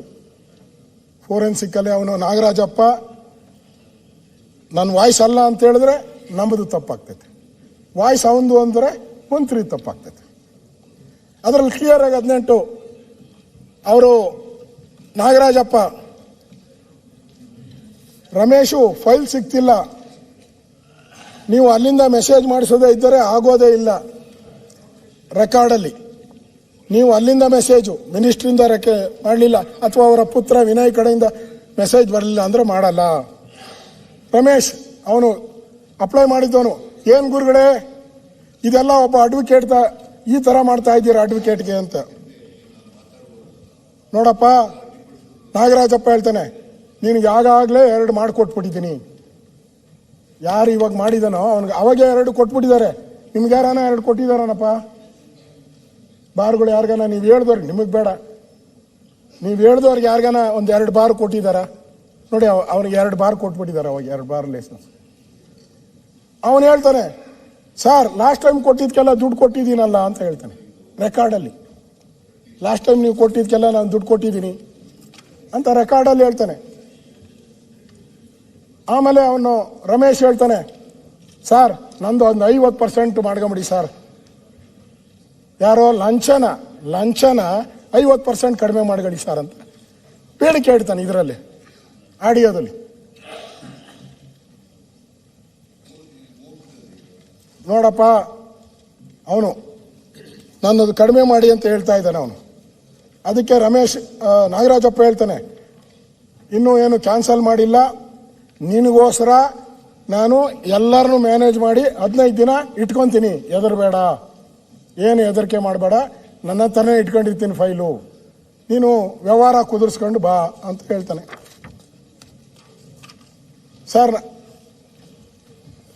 ರಮೇಶ್ ಸರ್, ಅದು ವಿವೇಕ್ ರೆಡ್ಡಿ ಅವರು ನಿಮಗೆ ಫೋನ್ ಮಾಡಿದ್ದರು, ನೀವು ಯಾಕೆ ಫೋನ್ ಎತ್ತಿಲ್ಲ? ನಮ್ಮ ಲಾಯರು ವಿವೇಕ್ ರೆಡ್ಡಿ ಅವ್ರು ಫೋನ್ ಮಾಡಿದ್ರಂತೆ ಇದಕ್ಕೆ ಲೈಸೆನ್ಸ್ಗೆ. ಅಯ್ಯೋ ಏನು ಮಾಡೋದು ವಿವೇಕ್ ರೆಡ್ಡಿ ಫೋನು, ಅವ್ರ ಫೋನ್ ತಗೊಂಡು ಏನು ಮಾಡ್ತೀಯ? ಯಾರು ಮಾಡಿದರೂ ಮಿನಿಸ್ಟ್ರದು ನಾನು ಎಂಗ್ರಿ ಮಾಡೋಕ್ಕೆ ಆಗುತ್ತೆ, ಮಿನಿಸ್ಟ್ರದು ನಾನು ಎಂಗ್ರಿ ಮಾಡೋಕ್ಕಾಗುತ್ತೆ? ನಂದೇನಿದೆ, ನನ್ನ ಆಫೀಸ್ದು ನಾನು ಜವಾಬ್ದಾರಿ ತಗೊತೀನಿ, ಮಿನಿಸ್ಟ್ರದು ನೀವೇ ಹೋಗಿ ಯಾರನ್ನಾದ್ರೂ ಕರ್ಕೊಂಡು ಹೋಗಿ ರೆಕಾರ್ಡಲ್ಲಿ. ಅವನು ಹೇಳ್ತಾನೆ, ಸರ್ 10 ಲಕ್ಷನೇ, 10 ಲಕ್ಷ ರೆಕಾರ್ಡಲ್ಲಿ ಹೇಳ್ತಾನೆ, 10 ಲಕ್ಷ. ನಾಗರಾಜಪ್ಪ ಹೇಳ್ತಾನೆ, ನನ್ಗೆ ಗೊತ್ತಿಲ್ಲಪ್ಪ, 10 ಲಕ್ಷ ತಗೊಂತಾರೋ ಫ್ರೀ ಮಾಡಿಕೊಡ್ತಾರೋ ಐ ಡೋಂಟ್ ನೋ, ಅಲ್ಲಿ ಏನು ನಡೆಯುತ್ತದೆ ಅಂತ ಗೊತ್ತಿಲ್ಲ, ಅವ್ರು ಮಾಡಪ್ಪ ಅಂದರೆ ನಾನು ಈ ಕೂಡಲೇ ಮಾಡಿಕೊಡ್ತೇನೆ, 1 ಗಂಟೆ ಒಳಗಡೆ ನಾನು ರೆಡಿ ಮಾಡಿಕೊಡ್ತೀನಿ ನಿನಗೆ ಅಂತ ಹೇಳ್ತಾನೆ. ರಮೇಶ್ ಹೇಳ್ತಾನೆ, ಸರ್ ಮಿನಿಸ್ಟ್ರು ಫೋನ್ ಮಾಡಿದ್ರೆ ಮಾಡಿಕೊಡ್ತೀರಾ ಅಂತ. ಆ ಸಂಭಾಷಣೆ ನಾಗರಾಜಪ್ಪ, ಏನು ಮಾಡೋಕ್ಕೆ ಆಗಲ್ಲ, ಮಿನಿಸ್ಟ್ರಿಗೆ ಹೋಗಿ ಅಲ್ಲಿ ಎಫರ್ಟ್ ಹಾಕಿ ದುಡ್ಡು ಕೊಡಲೇಬೇಕು. ಇಲ್ಲಿಗೆ ಒಂದು ಸಂಭಾಷಣೆ ಮುಗಿತತಿ ಇದು ಅಲ್ಲಿಗೆ. ಅದು ಒಂದು ಇದರಲ್ಲಿ. ಎರಡನೇ ಇದರಲ್ಲಿ ಅವರು ಇದೆಲ್ಲನೂ ಕೂಡ ಮಾಧ್ಯಮದಲ್ಲಿ ಬಂದ್ಬಿಟ್ಟಿದೆ, ಇವೆಲ್ಲನೂ ಕೂಡ ಮಾಧ್ಯಮದಲ್ಲಿ ಬಂದಿದೆ. ಇದಾದಮೇಲೆ ಅವರು ರಮೇಶ್ ಅನ್ನೋರು ಮುಖ್ಯಮಂತ್ರಿಗೆ ಕಂಪ್ಲೇಂಟ್ ಕೊಡ್ತಾರೆ, ಅಫಿಷಿಯಲ್ ಆಗಿ ಕಂಪ್ಲೇಂಟ್ ಕೊಡ್ತಾರೆ. ಅದರ ಅಫಿಷಿಯಲ್ ಇಲ್ಲಿ ನನ್ನನ್ನು ಏನು ಕೇಳಬೇಡಿ, ನೀವು ವಿಷಯವಾಗಿ ಮಾನ್ಯ ಅಬ್ಕಾರಿ ಮಂತ್ರಿ ಆರ್ ತಿಮ್ಮಾಪುರ್ ಮತ್ತು ಅವರ ಮಗ ವಿನಯ್ ಅವರನ್ನು ಭೇಟಿಯಾಗಿ ನನಗೆ ಅಲ್ಲಿಂದ ಫೋನ್ ಮಾಡಿಸಿ ಮತ್ತು ನೀವು ಅಲ್ಲಿಯೇ ಹಣವನ್ನು ತಲುಪಿಸಿ ಎಂದು ಬೇಡಿಕೆ ಇಟ್ಟಿರುತ್ತಾರೆ. ತದನಂತರ ಈ ವಿಷಯ ಎಲೆಕ್ಟ್ರಾನಿಕ್ ಮೀಡಿಯಾ ಅಂದರೆ ಹಲವಾರು ಮಾಧ್ಯಮಗಳು ಅಬ್ಕಾರಿ ಮಂತ್ರಿ ಮತ್ತು ಅವರ ಮಗ ಜಂಟಿ ಆಯುಕ್ತ ನಾಗರಾಜಪ್ಪನವರ ಲಂಚದ ವಿಚಾರವಾಗಿ ಪ್ರಸಾರವಾಗುತ್ತದೆ ಮತ್ತು ಅದು ತಮ್ಮ ಗಮನಕ್ಕೆ ಬಂದಿರುತ್ತದೆ ಎಂದು ತಿಳಿದುತ್ತಿರುತ್ತೇನೆ. ಅಧ್ಯಕ್ಷರೇ, ಇಲ್ಲಿ ಆಗ ನಾಗರಾಜಪ್ಪ ನನಗೆ 7 ಲಕ್ಷ ರೂಪಾಯಿ ಮಂತ್ರಿ ಬಿಬಿಎಂಪಿ ವ್ಯಾಪ್ತಿಯಾದರೆ 15 ಲಕ್ಷ ರುಗಳು, ನಗರ ಮತ್ತು ಗ್ರಾಮಾಂತರ ಪ್ರದೇಶ ಪಂಚಾಯಿತಿ ವ್ಯಾಪ್ತಿಯಾದರೆ 10 ಲಕ್ಷ ನೀಡಬೇಕೆಂದು ಸನ್ನದ್ಧದಾರರಲ್ಲಿ ಬೇಡಿಕೆಯನ್ನು ಇಡುತ್ತಾರೆ. ವಿಷಯದಲ್ಲಿ ನೀವು ಹಣವನ್ನು ಮಂತ್ರಿಗಾಗಲಿ ಅಥವಾ ಅವರ ಮನೆಯನ್ನು ತಲುಪಿಸಿ ನನಗೆ ಅಲ್ಲಿಂದ ದೂರವಾಣಿ ಕರೆ ಬಂದರೆ ಮಾತ್ರ ನಾನು ಅಬಕಾರಿ ಆಯುಕ್ತರ ಸೈನನ್ನು ನಾನು ಮಾಡಿಸ್ತೀನಿ ಅಂತ ಹೇಳಿ ಕಂಪ್ಲೇಂಟನ್ನು ಕೊಟ್ಟಿದ್ದಾರೆ.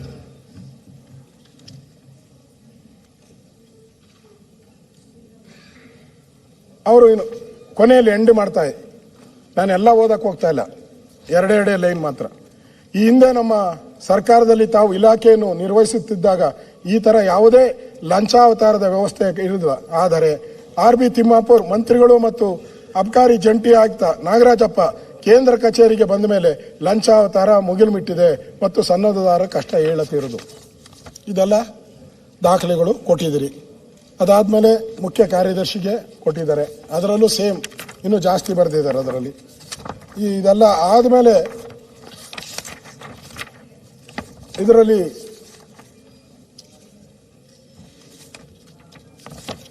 ಎಲ್ಲ ಪತ್ರಿಕೆಗಳು ಶುರುವಾಯಿತು. ಆಡಿಯೋ ಬಂದ ತಕ್ಷಣ ಎಲ್ಲ ಪತ್ರಿಕೆಗಳು ಬರಕ್ಕೆ ಶುರುವಾಯಿತು.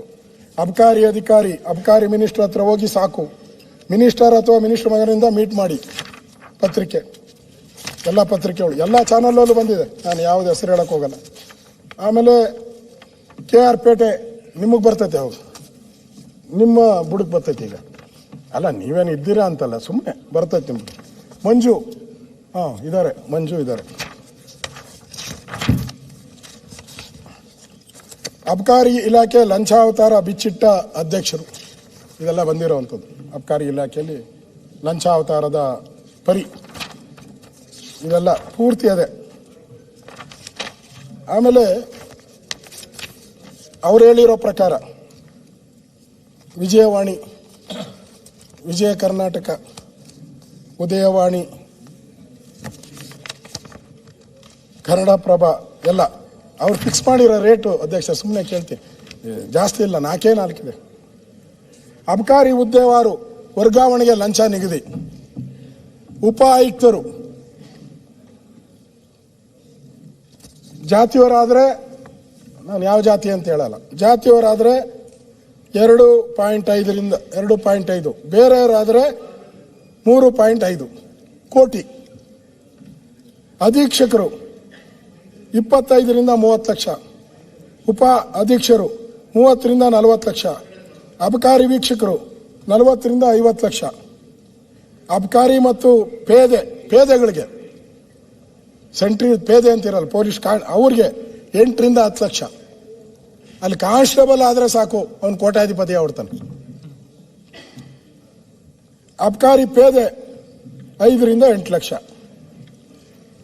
ಅಧ್ಯಕ್ಷರೇ, ನೀವು ಚೆಕ್ ಮಾಡಿಸಿ, ನಾನೇನ ಸುಳ್ಳಿದ್ರೆ ಇವ್ರು ಯಾರ್ಯಾರು ಇದಾರಲ್ಲ ಒಬ್ಬೊಬ್ಬನ ಹೆಸರಲ್ಲಿ 4 ವೈನ್ ಸ್ಟೋರ್ ಬಾರ್ ಮಾಡ್ಕೊಂಡಿದ್ದಾರೆ ಬೆಂಗಳೂರು ಸಿಟಿಲಿ. ಒಬ್ಬೊಬ್ಬ ಇವರಿದಾರಲ್ಲ, ಇವರು ಪೇದೆಗಳು ಒಬ್ಬೊಬ್ಬ 4-5 ಬಾರ್ಗಳು ಮಾಡ್ಕೊಂಡಿದ್ದಾರೆ. ಇವೆಲ್ಲ ಹಣ ವಸೂಲಿ ಮಾಡೋಕ್ಕೆ ಮಾಡಿರುವಂಥ ಒಂದು ಸ್ಕೀಮು ಅಧ್ಯಕ್ಷರೇ. ಇದಾದ್ಮೇಲೆ ತಮಗೆ ಬರ್ತೈತೆ ಅಂತ ಹೇಳಿದೆ ನಾನು. ನಮ್ಮ ಮಂಜು ತಮಗೊಂದು 351 ಅಡಿಯಲ್ಲಿ ನಮಗೆ ಒಂದು ಪತ್ರ ಬರೀತಾರೆ. 351 ಓಲೆ ಮಂಜು ಅಲ್ಲ, ನಮ್ಮ JDS ಮಂಜು, KR-ಪೇಟೆ ಮಂಜು ಅವರು ಬರೀತಾರೆ. 351 ದೃಶ್ಯ ಮಾಧ್ಯಮ ಮತ್ತು ಪತ್ರಿಕೆ ಪ್ರಕಟಗೊಂಡಂತೆ ಅಬಕಾರಿ ಆಯುಕ್ತರ ಕಚೇರಿಯಲ್ಲಿ ಜಂಟಿ ಆಯುಕ್ತ ಸೇವೆ ಸಲ್ಲಿಸುವ ಅಧಿಕಾರಿಯು ನ್ಯಾಯಯುತವಾಗಿ ನಡೆಯದ ಸಂಭಾಷಣೆಯಲ್ಲಿ CL 7 ಸನ್ನದ್ದು ಮಂಜೂರು ಮಾಡಲು 18 ಲಕ್ಷ ಲಂಚವಾಗಿ ನೀಡಬೇಕೆಂದು ಅಥವಾ ಅಬಕಾರಿ ಸಚಿವರು ಹಾಗೂ ಮನೆಗೆ ದೂರವಾಣಿ ಕರೆ ಮಾಡಿಸಬೇಕೆಂದು ಹೇಳಿರುವ ಸಂಭಾಷಣೆ ದುದ್ಯ ಮಾಧ್ಯಮದಲ್ಲಿ ಪತ್ರಿಕೆ ಪ್ರಕಟಗೊಂಡಿದೆ. ಎಷ್ಟು ಬಾರಿ ನೋಟಿಸ್ ನೀಡಲ್ಲ, ನೋಟಿಸ್ಗೆ ಸಂಬಂಧಪಟ್ಟಂತ ಅಧಿಕಾರಿ ನೀಡಿರುವ ಸಮಜಾಯಿಸಿ ವಿವರ ಹಾಗೂ ಸಂಬಂಧಪಟ್ಟ ಅಧಿಕಾರಿ ಮೇಲೆ ಕ್ರಮ ಕೈಗೊಳ್ಳಲು ಸರ್ಕಾರ ಶಿಫಾರಸು ಮಾಡುತ್ತಾ ಸಂಪೂರ್ಣ ಮಾಹಿತಿಯನ್ನು ನೀಡುವಂತೆ ಮಾನ್ಯ ಮುಖ್ಯಮಂತ್ರಿಗಳಲ್ಲಿ ಪ್ರಸ್ತಾವಿಸುತ್ತೇನೆ. ಅದು ತಾವು ಉತ್ತರ ಕೊಟ್ಟಿದ್ದೀರ.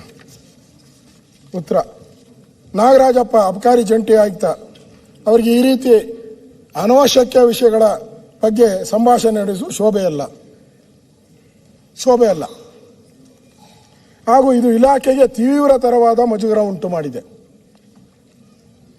ಈ ಹಿನ್ನೆಲೆಯಲ್ಲಿ ನಿಮ್ಮ ವಿರುದ್ಧ ಏಕೆ ಸೂಕ್ತ ಕ್ರಮ ಜರುಗಿಸಬಾರದು ಎಂದು 9/4/25 ಕಚೇರಿಗೆ ನೋಟಿಸ್ ಕೊಟ್ಟಿದ್ದೀರಿ. ಯಾರಿಗೆ?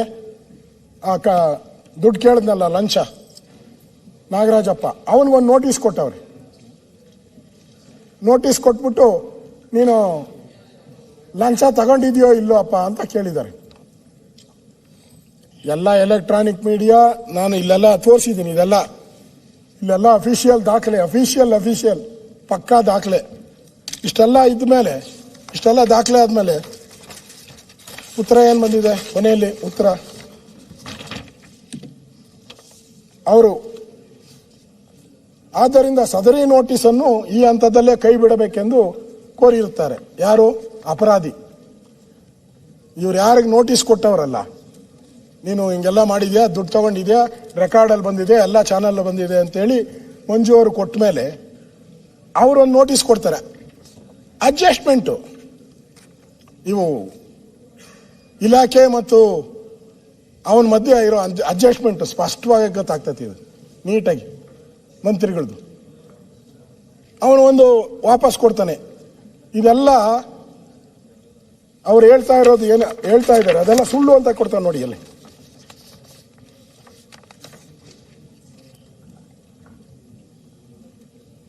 ಪತ್ರಿಕೆಯಲ್ಲಿ ಪ್ರಕಟಗೊಂಡಿರುವ ಶ್ರೀ ರಮೇಶ್ ಎಂಬುವರ ಜೊತೆ ಹಾಗೂ ಯಾವುದೇ ವ್ಯಕ್ತಿಗಳ ಜೊತೆ ಲಂಚದ ಹಣಕ್ಕಾಗಿ ನಾನು ಬೇಡಿಕೆ ಇಟ್ಟಿರುವುದಿಲ್ಲ.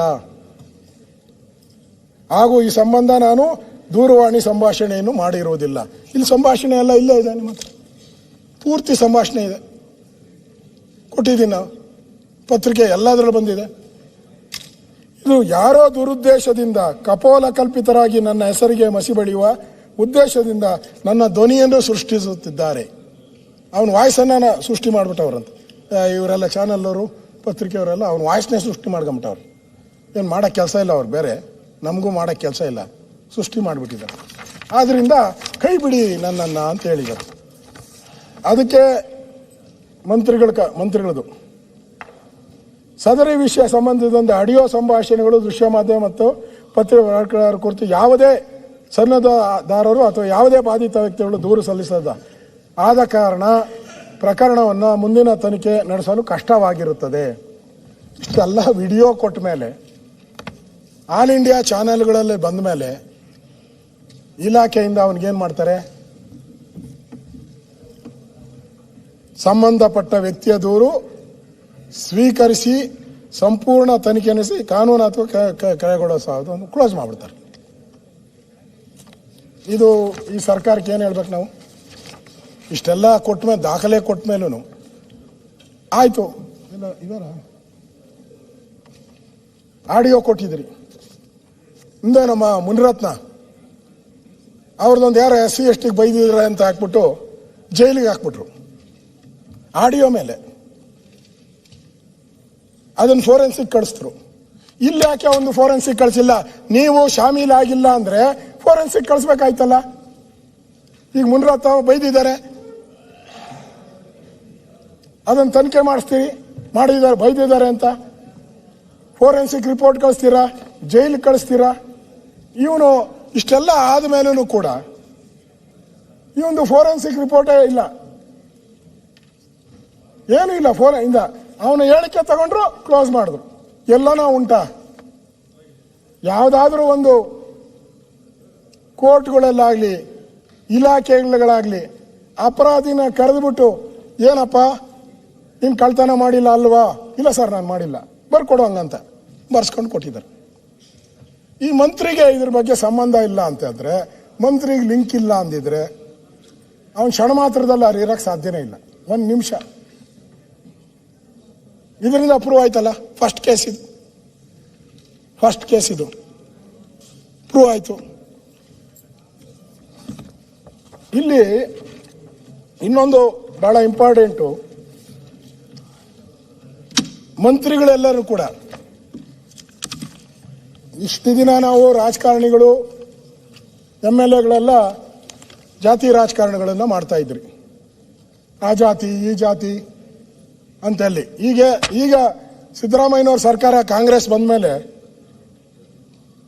ಅಧಿಕಾರಿಗಳು ಇಳಿದ್ಬಿಟ್ಟವ್ರೆ. ಏನಂತ? ಜಾತಿ ಮೇಲೆ ರಾಜಕೀಯ. ಆ ಆಡಿಯೋ ಇದೆ, ಅದು ಎರಡನೇ ಆಡಿಯೋ ಇದೆ ನನ್ನ ಹತ್ರ. ಆ ಎರಡೇ ಆಡಿಯೋದಲ್ಲಿ ಅವನು ಕೇಳ್ತಾನೆ, ಇವನ್ನ ಅಭ್ಯರ್ಥಿನ, ನೀವು JDS ಆಗಿರುವುದರಿಂದ 60 ಲಕ್ಷ ಕೊಡ್ಬೇಕಪ್ಪ, ನೀವು JDS ಆಗಿರೋದು 60 ಲಕ್ಷ ಲಂಚ ಕೊಡಿ, ಬೇರೆಯವ್ರದ್ದಾದ್ರೆ 40 ಲಕ್ಷಕ್ಕೆ ಮಾಡ್ಕೊಡ್ತೀವಿ. ಅವನು ಹೇಳ್ತಾರೆ, ಸರ್ ನಾನು JDS ಅಲ್ಲ, ಯಾವಾಗನ ಒಂದೊಂದ್ಸರಿ ಓಟ್ ಹಾಕ್ತೀನಿ ನಾನು ಅಷ್ಟೇ ಅಂತಾನೆ. ಇಲ್ಲಪ್ಪ, ಪೂರ್ತಿ ಜಿಲ್ಲೆಯಲ್ಲೆಲ್ಲ ನೀನು JDS ಅಂತ ಪ್ರೂವ್ ಔಟಿದೆ, ಅದಕ್ಕೆ ನೀನು ಒಪ್ತಾ ಇಲ್ಲ ಯಾರು ಮೇಲ್ಗಡೆಯವರು. ಅದಕ್ಕೆ ಇದನ್ನ ಇಲ್ಲಿ ಅವನ್ ಚೌಕಾಸಿ ಮಾಡ್ತಾ ಇರೋವಂಥದ್ದು. ಅವನು ಅಧಿಕಾರಿ ಹೇಳ್ತಾನೆ ಕೊನೆಯಲ್ಲಿ, ನೋಡಪ್ಪ ಏನು ಮಾಡ್ತಾನೆ, ಇದು ಇನ್ನೊಂದು, ಅದನ್ನು ಆಮೇಲೆ ಹೇಳೋಣ ಅಂತಿದ್ದೆ, ಇವಾಗ ಹೇಳ್ಬಿಡ್ತೀನಿ. ಇವನೇನು ಮಾಡ್ತಾನೆ, ಅದನ್ನೆಲ್ಲ ಅವನ ಆಫೀಸಿಗೆ ಹೋಗಿ ರೆಕಾರ್ಡ್ ಮಾಡಿಬಿಡ್ತಾನೆ ಪೂರ್ತಿ. ಅಲ್ಲಿ ಹೋಗಿ ಮಾತಾಡಬೇಕಾದ್ರೆ ಎಲ್ಲ ಪೂರ್ತಿ ರೆಕಾರ್ಡ್ ಮಾಡಿಬಿಡ್ತಾನೆ. ಒಂದು ರೆಕಾರ್ಡ್ ಮಾಡಿ ಅವ್ನು ತೋರಿಸ್ತಾನೆ, ನೋಡಿ ನಿಂದೆಲ್ಲ ರೆಕಾರ್ಡ್ ಮಾಡಿಬಿಟ್ಟಿದ್ದೀನಿ, ಬಾಯಿ ಮುಚ್ಕೊಂಡು ಮಾಡಿಕೊಡು, ಇಲ್ಲ ಅಂದರೆ ನಿನ್ನ ಹಿಡ್ಕೊಟ್ಬಿಡ್ತೀನಿ ಅಂತ ಹೋಗ್ತಾನೆ. ಅವಾಗ ಈ ನಾಟಕ ಎಲ್ಲ ಶುರು ಆಗ್ತದೆ. ಅವಾಗ ಅವನೇನು ಮಾಡ್ತಾನೆ, ಅಣ್ಣ ನಾನು ಒಳ್ಳೇನೋ, ನಂದು ಏನು ರೆಕಾರ್ಡ್ ಮಾಡಿದ್ಯೋ ಕೊಟ್ಬಿಡು, ನೀನು ಹೇಳಿದ ಕೆಲಸ ಎಲ್ಲ ನಾನೇ ಮಾಡ್ಕೊಡ್ತೀನಿ ಅಂತ. ಆಯಿತು ಮಾಡಿಕೊಡು ಅಂತಾನೆ. ಇಲ್ಲ, ಒಂದು ಕೆಲಸ ಮಾಡು, ನೀನು ಯಾವ ಜಾತಿ ಅಣ್ಣ ಕಿತ್ಕೊಂಡಿರೋದು ಅಣ್ಣ ಒಕ್ಕಲಿಗ. ಅಶೋಕಣ್ಣ ಕಿತ್ಕೊಂಡಿರೋದು ಅವನ್ನ 3-4 ಜನ ಸೇರಿಸಿ ಅಂತ ವಿಡಿಯೋ ಕಿತ್ಕೊಂಡಿರೋದು, ವಿಡಿಯೋನ ಆಡಿಯೋ ಇಟ್ಕೊಂಡಿದ್ದಾನೆ, ವಿಡಿಯೋನ ಬೈ ಫೋರ್ಸ್ ಕಿತ್ಕೊಂಡಿರೋದು. ಎರಡು ಮಾಡಿದ್ದಾನೆ, ವಿಡಿಯೋ ಒಂದು ಆಡಿಯೋ ಒಂದು. ವಿಡಿಯೋನ್ ಕಿತ್ಕೊಂಡ್ಬಿಟ್ಟಿದ್ದಾರೆ, ಆಡಿಯೋ ಇವ್ರ ಹತ್ರ ಸಿಕ್ಕಾಕೊಂಬಿಟ್ಟೈತಿ. ಈಗ ಸಿಕ್ಕಾಕೊಂಡು ಆಟ. ಅದಕ್ಕೆ ಅವನು ಕೊಡು ಕೊಡು ಕೊಡು ಇದೆಲ್ಲ ಐತೆ.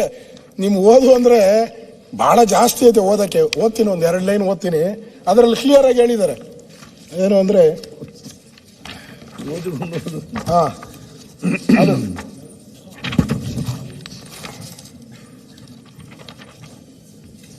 ಅದ್ರಲ್ಲಿ ಹೇಳ್ತಾನೆ ನಾಗಶಯನ ಅಂತ. ಆಯ್ತು, ಕ್ಯಾಮ್ರಾ ಕೊಟ್ರೆ ನಿಂದು ಏನಾದರೂ ಮಾಡಿ, ಇಲ್ಲ ಅಂದ್ರೆ ನಾನು ಏನು ಮಾಡಲ್ಲ, ಅದೇನು ಮಾಡ್ಕೊಂತೀಯ ಮಾಡ್ಕೊ ಅಂತ ಹೇಳ್ತಾನೆ ಅಧಿಕಾರಿ. ರೆಕಾರ್ಡ್ ಮಾಡಿರೋದು ಕೊಡು ಅಂತ ಅವನು ಹೇಳಿರೋದೆ.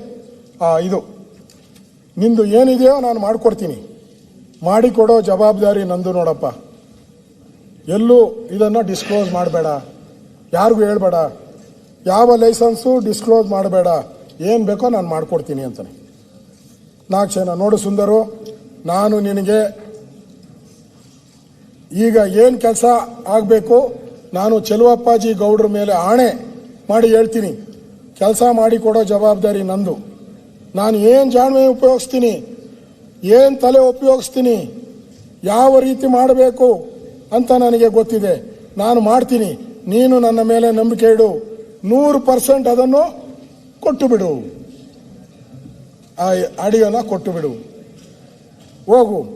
ಇಲ್ಲ ಅಂದರೆ ನಿನ್ನ ಕೆಲಸ ಆಗೋದು ಇಲ್ಲ ಮಾತ್ರ. ಭಾಳ ಕಷ್ಟ, ಗೊತ್ತಾಯ್ತಾ? ನೀನು ಸುಮ್ಮನೆ ನೀನಾಗಿದ್ದು ನೀನೇ ಈ ಕೆಲಸವನ್ನು ಮಾಡಿಸ್ಕೊಳ್ಳೋಕ್ಕಾಗಲ್ಲ ಅಂತ ಹೇಳ್ತಾನೆ.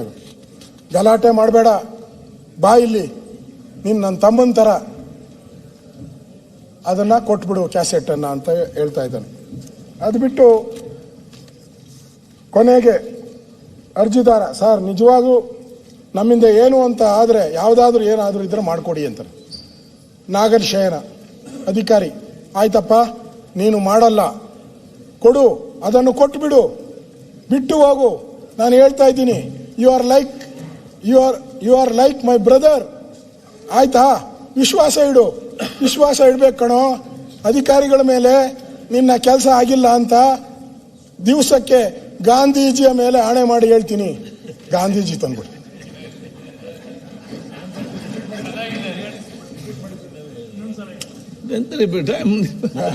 ಅವರು ಬೇಡ ಅಂತಾರೆ.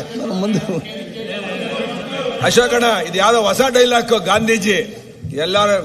ನಾಗಶಯನ ಅವನು ಅಧಿಕಾರಿ, ನೀನು ಮಾಡಲ್ಲ, ಕೊಡು, ಅದನ್ನು ಕೊಟ್ಬಿಡು, ಬಿಟ್ಟು ಹೋಗು. ನಾನು ಹೇಳ್ತಾ ಇದ್ದೀನಿ, you are like my brother. ಆಯ್ತಾ? ವಿಶ್ವಾಸ ಇಡು, ವಿಶ್ವಾಸ ಇಡು ಕಣೋ ಅಧಿಕಾರಿಗಳ ಮೇಲೆ ವಿಶ್ವಾಸ ಇಡು. ನಿನ್ನ ಕೆಲಸ ಆಗಿಲ್ಲ ಅಂತ ದಿವಸಕ್ಕೆ ಗಾಂಧೀಜಿ ಮೇಲೆ ಆಣೆ ಮಾಡಿ ಹೇಳ್ತೀನಿ ಇದ್ದೀನಿ. ನಾನು ಒಂದು ನಂಬಿಕೆ, ವಿಶ್ವಾಸಕ್ಕೋಸ್ಕರ ಕೆಲಸ ಮಾಡೋ ಜನ. ಸರ್ಕಾರಕ್ಕೆ ಮಾನ ಮರ್ಯಾದೆ ಇದ್ದಿದ್ರೆ ಈ ತಕ್ಷಣ ರಾಜೀನಾಮೆ ಕೊಟ್ಟು ಹೋಗ್ಬೇಕು ಸಚಿವರು. ಚರ್ಚೆನೇ ಅವಶ್ಯಕತೆನೇ ಇಲ್ಲ ಇದಕ್ಕೆ. ಅಲ್ಲ ಸರ್, ಯಾರೇ ಈ ಹಗರಣದಲ್ಲಿ ಯಾರ್ಯಾರು ಎಷ್ಟೆಷ್ಟು ಪರ್ಸೆಂಟ್ ಹೋಗಿದೆ ಅನ್ನೋದನ್ನ ಮಂತ್ರಿಗಳು ಬಹಿರಂಗ ಮಾಡಿ ರಾಜೀನಾಮೆ ಬಿಸಾಕಿ ಹೋಗ್ಬೇಕು. ಅದ್ರ ಬಗ್ಗೆ ಡಿಸ್ಕಷನ್ ಮಾಡ್ಬೇಕು. ಅಗತ್ಯ ಇಲ್ಲ. ಮಾನ ಮರ್ಯಾದೆ ಇದೆ ಸರ್ಕಾರಕ್ಕೆ. ಇಷ್ಟೆಲ್ಲ ದಾಖಲೆಗಳನ್ನು ಕೊಟ್ಟುಕೊಂಡು ಸಚಿವರು ಮೌನವಾಗಿ ಕುಳಿತುಕೊಂಡು ಕೇಳ್ತಾ ಇದ್ದಾರೆ. ಇಡೀ ಇದನ್ನು ಮೌನವಾಗಿ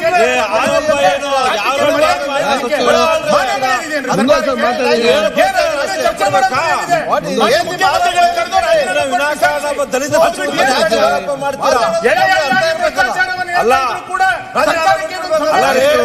ಒಬ್ರು ದಲಿತ ಸಚಿವರಿಗೆ ಆರೋಪ ಯಾಕೆ ಮಾಡ್ತೀರಾ?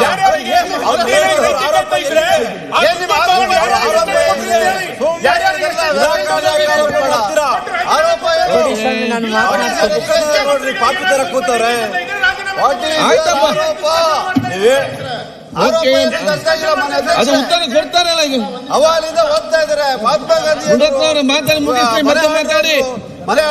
ತೆಗಿಬೇಕು ನೀವು ಪದವನ್ನ. ಅಲ್ವೇ ಮತ್ತೆ ಮಾತಾಡಿ ಮತ್ತೆ ಮಾತಾಡಿ ಅಶೋಕ ಪದ ನೀವು ಕಂಟಿನ್ಯೂ ಮಾಡಿ. ಯಾರಿಗೂ ಅರ್ಥ ಆಗಿಲ್ಲ ಅಧ್ಯಕ್ಷರೇ.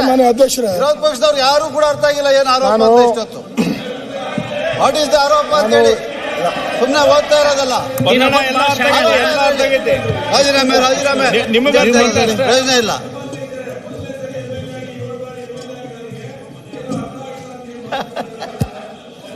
ಮುಖ್ಯಮಂತ್ರಿಗಳಿಗೆ ಕಾನೂನು ಸಲಹೆಗಾರರು ಆಯ್ತು ಹೈಕೋರ್ಟಲ್ಲಿ ಹೆಂಗೆ ಜಡ್ಜಿಯವ್ರಿಗೆ ಮಾಡ್ತಾರೆ ಅಲ್ಲ, ಇದು ಬಹಳ ದುರಂತ ಇದು.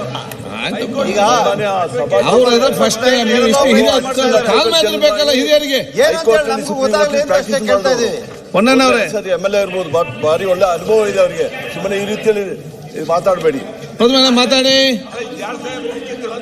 ಹೊನ್ನಣ್ಣ ಕೊಡ್ತೀನಿ, ಹಾಕೊಂಡು ಬಾ, ಹಾಕೊಂಡು ಕೇಳ್ಬಿಡು. ಸರ್ ನಿಮ್ಮ ಅನುಭವಕ್ಕೆ ಆಯ್ತು ಅವ್ರು ಮುಗಿಸ್ಲಿ, ಪ್ರತಿಪಕ್ಷ ನಾಯಕರು ಮುಗಿಸ್ತಾ ಇದ್ದಾನು. ಈ ರೀತಿ ಬೇಕಾಗಿದೆಯಾ ನಿಮ್ಗೆ ಸಲಹೆ? ಅಶೋಕ್ ಮುಗಿಸ್ತಾರೆ ಸರ್ಕಾರ ಇದೆ, ನೋಡಿ, ಇನ್ನೊಂದು ಈ ರೀತಿ ಸಲಹೆ ಬೇಕಾಗಿದೆ ಮ್ಯಾನೇಜ್ ಮಾಡಕ್ಕೆ. ಮಂತ್ರಿಗಳು ಉತ್ತರ ಕೊಡ್ತಾರೆ, ಅವ್ರಿಗೆ ಅವಕಾಶ ನಿಮ್ಮ ಹಿರಿತನಕ್ಕಿಂತ ಕೂತ್ಕೊಳ್ಳಿ ಸರ್. ಉತ್ತರ ಕೊಡ್ಲಿಕ್ಕೆ ಹಿರಿತನ ಬೇಡ ಸರ್, ಇದೆಲ್ಲ ಬೇಕಿಲ್ಲ. ಅಧಿಕಾರಿ ವಿಷಯದಲ್ಲಿ ಒಬ್ಬ ಅಧಿಕಾರಿ ಮಹಾತ್ಮ ಗಾಂಧೀಜಿ ಹೆಸರು ತರ್ತಾನೆ, ಮಾತಾಡಿ. ದೊಡ್ಡ ದುರಂತ ಬೇಕಾ ಸರ್? ನಿಮ್ ಸರ್ಕಾರಕ್ಕೆ ನಾಚಿಕೆ ಆಗ್ಬೇಕು. ಫಸ್ಟ್ ರಾಜೀನಾಮೆ ತಗೊಂಡು ಯಾಕೆ ರಿಪ್ಲೈ ಕೊಡ್ತೀರಿ ನೀವು ನೀವು ಫಸ್ಟ್ ರಾಜೀನಾಮೆ ತಗೊಂಡು ಆಮೇಲೆ ಮಾತಾಡೋದಕ್ಕೆ ಬಿಡಿ ಸರ್. ಬುದ್ಧಿವರಲಾಗಿದೆ. ಫಸ್ಟ್ ರಾಜೀನಾಮೆ ತಗೋಬೇಕು ನೀವು. ಮಹಾತ್ಮ ಗಾಂಧೀಜಿ ಅಷ್ಟು ಮಾತಾಡಿ. ಸನ್ಮಾನ್ಯ ಅಧ್ಯಕ್ಷರೇ, ಇಲ್ಲಿ ಒಬ್ಬ ಅಧಿಕಾರಿ ಯಾವ ಜಾತಿಯನ್ನ ನಾವು ಪ್ರಸ್ತಾವ ಮಾಡಬಾರ್ದಾಯ್ತೋ ಆ ಜಾತಿಯನ್ನ ಶುರು ಮಾಡ್ತಾರೆ. ಅವನು ಕೇಳ್ತಾನೆ, ನಾಗಶಯನ, ಅವನು commissioner, joint commissioner, DC excise Mandya, excise DC ಅಂದ್ರೆ ಸಾರಿ, ಅವನ ಲೆವೆಲ್ನೇ ಕಡಿಮೆ ಮಾಡ್ಬಿಟ್ಟೆ. ಕಳ್ಳನಿಗೂ ಒಂದು ಲೆವೆಲ್ ಇರ್ತೈತೆ ಅಂತ ನನ್ಗೆ ಗೊತ್ತಿರಲಿಲ್ಲ, ಅವನ ಲೆವೆಲ್ನೇ ಕಡಿಮೆ ಮಾಡ್ಬಿಟ್ಟೆ ಕಳ್ಳಂದು. ಅವನು ಡಿಸಿ ಅವನಿಗೆ ಪ್ರಶ್ನೆ ಕೇಳ್ತಾನೆ ಫೋನಲ್ಲಿ, ರೆಕಾರ್ಡಲ್ಲಿ ಇರೋದು, ನೀವು JDS ಕಾರ್ಯಕರ್ತನಾ ಅಂತಾನೆ. ಅರ್ಜಿದಾರ, ಕಾರ್ಯಕರ್ತನೇನು ಅಲ್ಲ ಸರ್, ನಾರ್ಮಲ್ ವೋಟರ್ಸ್ ಅಷ್ಟೇ, ಕಾರ್ಯಕರ್ತ ಏನ್ ಸರ್ ಅಂತಾನೆ. ಚರ್ಚೆ ಆಗ್ಬೇಕಾದ್ರೆ ಪದೇ ಪದೇ ಹೋದ್ರೆ ಏನ್ ಅನ್ಕೋಬೇಕು ನಾವು?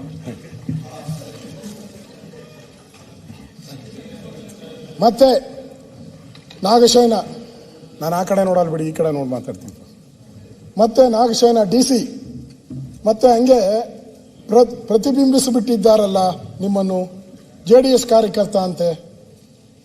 ನಾಗಶಯನ DC, ನೀವು ಹೋಗಿ ಮಿನಿಸ್ಟರ್ ಸಾಹೇಬರನ್ನು ಒಮ್ಮೆ ಭೇಟಿ ಮಾಡಿ, ಇವಾಗ ತಪ್ಪೇನು? ಆಗ ಜಿಲ್ಲಾ ಮುಖ್ಯಸ್ಥರು ಅವರು ಅಲ್ವಾ ಉಸ್ತುವಾರಿ ಸಚಿವ ಚಲುವರಾಯಸ್ವಾಮಿ ಬಗ್ಗೆ. ಸಾರ್ವಜನಿಕರು ಮತ್ತು ಅಧಿಕಾರಿಗಳ ಮಧ್ಯೆ ಸಂಪರ್ಕ ಸೇತುವೆಗಾಗಿ ಅವರು ಕೆಲಸಗಳು ಮಾಡಿಸಿಕೊಳ್ಳುತ್ತಾರೆ. ನೀವು ಒಂದ್ಸಲ ಹೋಗಿ ಅವರಿಗೆ ಮನದಟ್ಟು ಮಾಡಿ, ನಾವು JDS ಕಾರ್ಯಕರ್ತರಲ್ಲ, ನಾನು ನಾರ್ಮಲ್ ವೋಟರು, ಯಾವುದೇ ಪೊಲಿಟಿಕಲ್ ಐಡಿಯಾಲಜಿ ಇಲ್ಲ ಅಂತ ಹೇಳಿ ಅಡ್ವೈಸ್ ಮಾಡ್ತಾರೆ. ಸರ್, ಅರ್ಜಿದಾರ, ನಾನು ಒಂದ್ಸಲ ಇಶ್ಯೂ ಆಗಿ ಚಲುವರಾಯಸ್ವಾಮಿಯವ್ರನ್ನ ಭೇಟಿ ಮಾಡಿ ಮಾತಾಡಿದ್ದೀನಿ, ಅವರು ಹೇಳಿದ್ದಾರೆ ಮಾಡಿಕೊಡಿ ಅಂತೇಳಿ. ನಾಗಶಯನ, ಆಯ್ತಪ್ಪ, ಈಗ ನೀವ್ಯಾರು ಒಕ್ಕಲಿಗರ? ಅರ್ಜಿದಾರ, ಸರ್ ಒಕ್ಕಲಿಗ ಗೌಡ್ರು, ಅಡಿಷನಲ್ ಮಾಡ್ಕೊಂಡ ಅವು ಗೌಡ ಅಂದ್ರೆ ಒಕ್ಕಲಿಗ ಗೌಡ, ಅಡಿಷನಲ್ ಮಾಡ್ಕೊಂಡ ನಾವು ಒಕ್ಕಲಿಗ ಗೌಡ್ರ. DC, ಈಗ ನಿಮ್ಮೂರಲ್ಲಿ ಕುರುಬರು ಯಾರು ಇಲ್ವಾ? DC, ನಿಮ್ಮೂರಲ್ಲಿ ಕುರುಬರು ಯಾರು ಇಲ್ವಾ? ಸರ್ ನಮ್ಮೂರಲ್ಲಿ ಎಲ್ಲಾರ್ದು ಕುರುಬರದೆಲ್ಲ ಸೈನ್ ಮಾಡಿಸ್ಕೊಟ್ಬಿಡ್ತೀನಿ ಸರ್ ಅಂತ. ನಾಗಶಯನ ಬೈತಾನ ಅವನಿಗೆ, ಸೈನ್ ಬೇಡ ಕಣ್ರಿ, ಸೈನ್ ಏನ್ ಮಾಡ್ತೀಯ? ನಿಮ್ಮೂರಲ್ಲಿ ಯಾರು ಕುರುಬರುಗಳಿರ್ತಾರೋ ಅವರ ಮುಖಂಡರನ್ನು ಕರೆದುಕೊಂಡು ದೊಡ್ಡವರು, ಅದೇ ಅವಾಗ ಹೇಳಿದ್ಮೇಲೆ ಮುಖ್ಯಮಂತ್ರಿಗಳು ಅಥವಾ ಅವರ ಮಗ ಚಿಕ್ಕವರು ಹತ್ರ ಹೋಗಿ, ಹೆಸರು ಹೇಳಲ್ಲ ಬೇಡ, ಹೆಸರು ಪ್ರಸ್ತಾಪ ಮಾಡಿದ್ದಾನೆ, ಸಿದ್ದರಾಮಯ್ಯ ಸಾಹೇಬ್ರ ಹೆಸರು ಪ್ರಸ್ತಾಪ ಮಾಡಿದ್ದಾನೆ, ಡಾಕ್ಟರ್ ಯತೀಂದ್ರ ಹತ್ರ ಹೋಗಿ ಮಾಡಿಸಿ ಅಂತ ಫೋನ್ ಮಾಡಿಸಿ ಅಂತ ಹೇಳ್ತಾರೆ. ಮತ್ತೆ ಅರ್ಜಿದಾರ, ಚಲುವರಾಯಸ್ವಾಮಿ ಹತ್ರ ಹೋಗ್ಬೇಕಾ ಸರ್? ಎಲ್ಲ ಚೆಲುವಣ್ಣ, ಇಲ್ಲ ಬಾಲಣ್ಣ ಇದೆಯಲ್ಲಪ್ಪ, ಮಾತಾಡಿ ನೀನು, ಏನ್ ಬೈಯಲ್ಲ. ಚಲುವರಾಯಸ್ವಾಮಿ ಹತ್ರ ಹೋಗಿ ತಿರ್ಗಾ ಬುದ್ಧಿವಾದ ಹೇಳ್ತಾನೆ ಅವನು DC. ಚಲುವಸ್ವಾಮಿ ಹತ್ರ ಒಂದು ಒಕ್ಕಲಿಗರ ಗ್ಯಾಂಗ್ ಇದೆ, ಕರ್ಕೊಂಡು ಹೋಗ್ಬೇಕು ನೀನು, ಒಕ್ಕಲಿಗರ ಗ್ಯಾಂಗ್ ಹೋಗು. ಸಿದ್ದರಾಮಯ್ಯನ ಹತ್ರ ಕುರುಬರ ಗ್ಯಾಂಗ್ ಹೋಗು, ಕರ್ಕೊಂಡು ಹೋಗು. ಅವರ ಕಡೆಯಿಂದ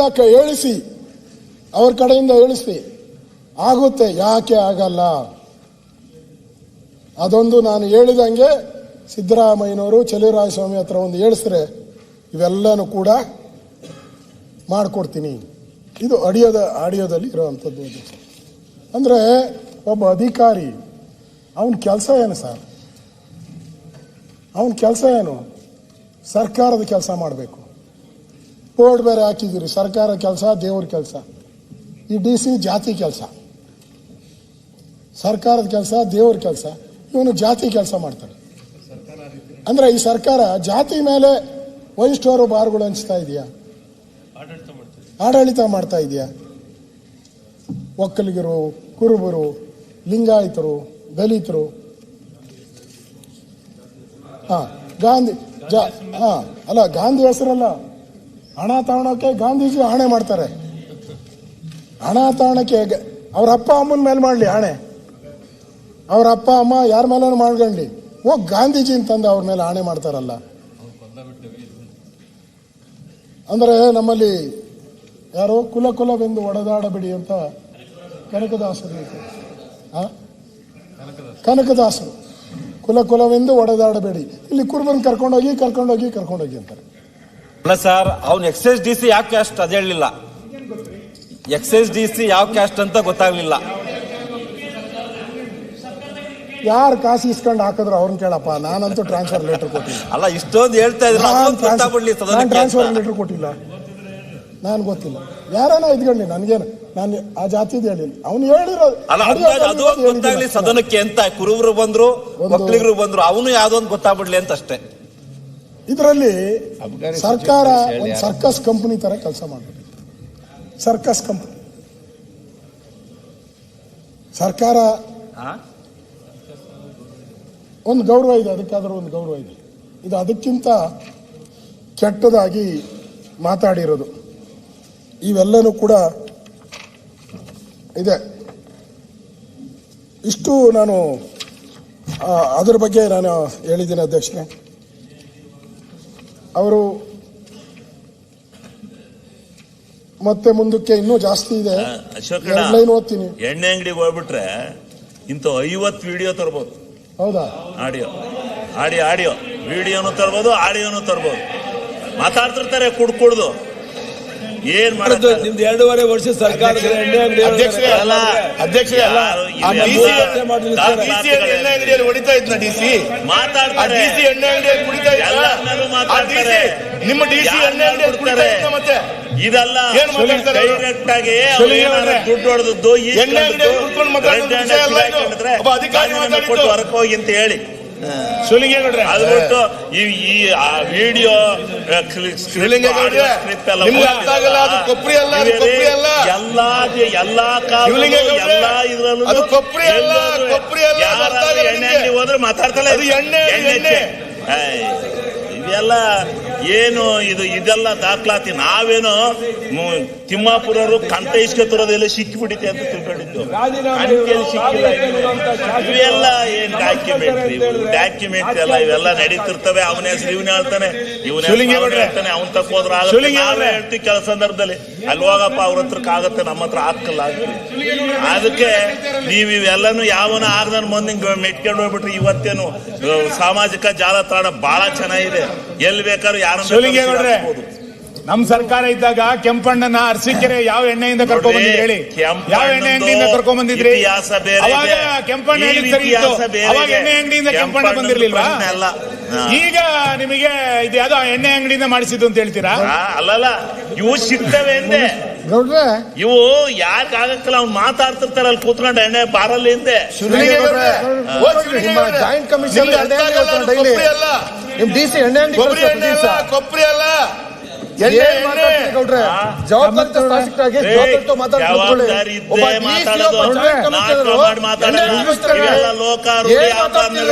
ಡೈರೆಕ್ಟ್ ಯಾವನಾರ ಇದಿಸ್ಕೊಂಡಿದ್ರೆ ಹೇಳಿ. ಈ ಆಡಿಯೋ ಬಗ್ಗೆ ಹೇಳಿದೆ ನಾನು, ತಪ್ಪಿನ ಬಗ್ಗೆ ಅಲ್ಲ.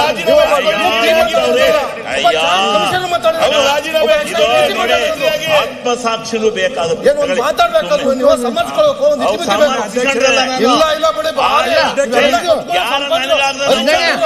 ಮಾತಾಡ್ತಿರ್ತಾನಪ್ಪ. ಸನ್ಮಾನ್ಯ ಅಧ್ಯಕ್ಷರೇ,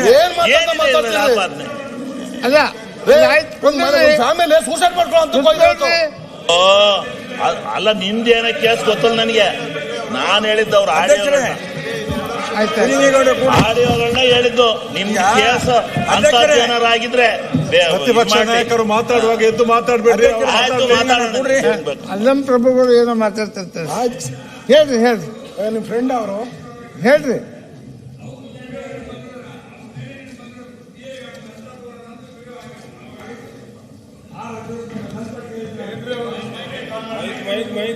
ಮೈಕ್ ಹಾಕ್ತವ್ರಿ. ಆರ್ ಅಶೋಕ್ ಅಣ್ಣವರು ಪಿ ಎ ವಿರುದ್ಧ ಲಂಚ ಕೇಳಿದ ಆರೋಪ, ಅವ್ರದ್ದು ವಿಡಿಯೋ ಇದೆ. ಇನ್ನೊಂದು, ಪ್ರತಿ ಜಿಲ್ಲೆಯಿಂದ 5 ಲಕ್ಷ ಹಣ ಆಡಿಯೋ ವೈರಲ್ ಅಬಕಾರಿ ಸಚಿವರ ವಿರುದ್ಧ ಎಸಿಬಿಗೆ ದೂರು. ಅಧ್ಯಕ್ಷರೇ, ಹಿಂದೆ ಸರ್ಕಾರದಿದ್ದಾಗ ಇವೆಲ್ಲ ಆಗಿರ್ತಕ್ಕಂಥ ಪ್ರತಿ ಇಲಾಖೆ ನೌಕರರಿಂದ ಹಣ ವಸೂಲಿ. ಉತ್ತರ ಪಾಟೀಲ್ ಕೃಷಿ ಮಂತ್ರಿ ಇದ್ದಾಗ ಸರ್, ಈಗ ಇದೇನು ಹೊಸದಾಗಿ ಅವರು ಸಮರ್ಥನೆ ಮಾಡಲಿ ಮಾಡ್ತಾ ಇದ್ದೀವಿ. ನಮ್ಮ ನಾಯಕರು ಸಾಕ್ಷ್ಯಾಧಾರ ಸಹಿತ ಮಾತಾಡ್ತಾ ಇದ್ದಾರೆ. ಅವ್ರನ್ನ ಸಮರ್ಥನೆ ಮಾಡ್ಲಿಕ್ಕೆ ಎತ್ತಿದ್ದೀರಲ್ರಿ. ಸರ್ಕಾರ ಯಾವ್ದಾರು ಇರಲಿ, ಈ ರೀತಿ ಮಾಡುವಂತದ್ದು ಹೇಳ್ತಾ ಇದ್ರಿ. ಶಾಸಕರಿಗೆ ಶೋಭೆ ಇದಕ್ಕೇನು ಉತ್ತರ ಕೊಡ್ತೀರಿ ಹೇಳ್ರಿ. ಈ ರೀತಿ ಸಮರ್ಥನೆ ಮಾಡ್ತಾರೆ. ಇದ್ರ ಬಗ್ಗೆ ಏನ್ ಸಮರ್ಥನೆ ಮಾಡ್ಕೊಳ್ಳಿಕ್ಕೆ ಹೋಗ್ತಾ ಇದ್ದಾರೆ. ಕನಿಷ್ಠ ಸುಮ್ಮನೆ ಕೂತ್ರಾರು ಸೌಜನ್ಯ. ಈಗ ಗೌಡ್ರೆ, ಆಗಲ್ಲ. ನಮ್ಮ ಸಿದ್ದರಾಮಯ್ಯ ಸಾಹೇಬರು ಬಹಳ ಅಪ್ಪಟ, ಯಾವುದೇ ಕಪ್ಪು ಚುಕ್ಕಲ್ಲದೆ ಮುಖ್ಯಮಂತ್ರಿ ಸ್ಥಾನ ಮಾಡ್ಕೊಂಡು ಬಂದಿರತಕ್ಕಂಥವ್ರು. ಸುಳ್ಳು ಆಪಾದನೆ ಮಾಡ್ತಕ್ಕಂಥದ್ದು ಸರಿಯಲ್ಲ. ಅದಕ್ಕೆ ಮೂಢ ಹಗರಣ, ವಾಲ್ಮೀಕಿ ಹಗರಣ ಎಲ್ಲ ಇರೋದಕ್ಕೆ ಸರ್ಕಾರ. ಅಲ್ರಿ ಮಾನ್ಯ ಸಭಾಧ್ಯಕ್ಷರೇ, ನೀವು ಸರಿಯಾಗಿ ಪ್ರತಿಪಕ್ಷ ಶಾಸಕರಿಗೆ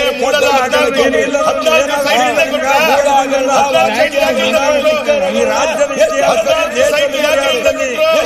ಗಂಟೆಯಲ್ಲಿ ಬಡವರ ಸಾಲ ಮನ್ನಾ ಮಾಡಿರ್ತಕ್ಕಂಥ ಮುಖ್ಯಮಂತ್ರಿ, ಸಂಪೂರ್ಣ ಪಾರದರ್ಶಕವಾಗಿ ಆಡಳಿತ ನಡೆಸತಕ್ಕಂಥ ಮುಖ್ಯಮಂತ್ರಿ. ಮರ್ಯಾದೆ ಇರಬೇಕು ಅಂತ ಸರ್ಕಾರ ನಡೆಸಬೇಕಾದ್ರೆ 7 ಕೋಟಿ ಜನಗಳು ಯಾವುದೇ ಒಂದು ಹಗರಣ ಇದೆ. ಸರ್ಕಾರ ಇದೆ. ಸನ್ಮಾನ್ಯ ಅಧ್ಯಕ್ಷರೇ, ಅಂತ ಹೇಳ್ತಾರೆ. ನಾನು ಮನೆಯಿಂದ ನೋಡ್ತಾ ಇದ್ದೀನಿ. ರಾಜಕೀಯ ಇತಿಹಾಸದಲ್ಲಿ ಮುಖ್ಯಮಂತ್ರಿ ಅರ್ಧ ಗಂಟೆಯಲ್ಲಿ ಬಡವರ ಸಾಲ ಮನ್ನಾ ಮಾತಾಡುವಾಗ ಸುಮ್ಮನೆ ಆರೋಪ ಮಾಡೋದು. ವೈಯಕ್ತಿಕ ಏನು ನಾನು ಅಲ್ಲಮ ಪ್ರಭು ಆಗಲಿ ಇನ್ನೊಬ್ಬ ಪ್ರಭು ಆಗಲಿ ನಾನೇನು ಹೇಳಿಲ್ಲ. ಅವ್ರು ಯಾವುದೋ ನನ್ನ ಪಿ ಎ ಅಂತ ಹೇಳ್ಬಿಟ್ಟು ಮಾಡವ್ರೆ. ಅದೆಲ್ಲ ಅವಾಗೆ ಅವರು ಹಳೆಯದದು. ಅದೆಲ್ಲ ಕೋರ್ಟ್, ನಾನು ಹೇಳ್ತೀನಿ, ಕೋರ್ಟ್ಗೆ ಹೋಗಿ ಯಾರು ಆಪಾದನೆ ಮಾಡಿದ್ನು ಅವನ್ ಜೈಲಿಗೆ ಹಾಕಿದ್ರು. ಅವನ್ ಜೈಲಲ್ಲಿ ಅವನೇ ತರ್ಸ್ಕೊಂಡು ಬೇಕಾದ್ರೆ ಯಾರು ಲಂಚ ಕೇಳ್ದ ಅಂತ ಆಪಾದನೆ ಮಾಡಿದ್ನೋ ಅವನ್ ಜೈಲಲ್ಲಿ ಡಾಕ್ಯುಮೆಂಟು ಕೊಡ್ತೀನಿ. ಅದೇ ಈಗ ನಾವು ಅಬಕಾರಿದು ಬಗ್ಗೆ ಚರ್ಚೆ ಮಾಡ್ತಾ ಇರೋದು. ನಿಮ್ಗೆ ದಾಖಲೆ ಬೇಕಾದ್ರೆ ಕೊಡ್ತೀನಿ. ಹಂಗೆ ಇವರು ಕೂಡ ಯಾರು ಕಂಪ್ಲೇಂಟ್ ಮಾಡಿದ್ರಲ್ಲ ಅವ್ರ ಜೈಲಿಗೆ ಹಾಕ್ಸ್ಬಿಡಿ, ಮುಗ್ದೋಯ್ತು.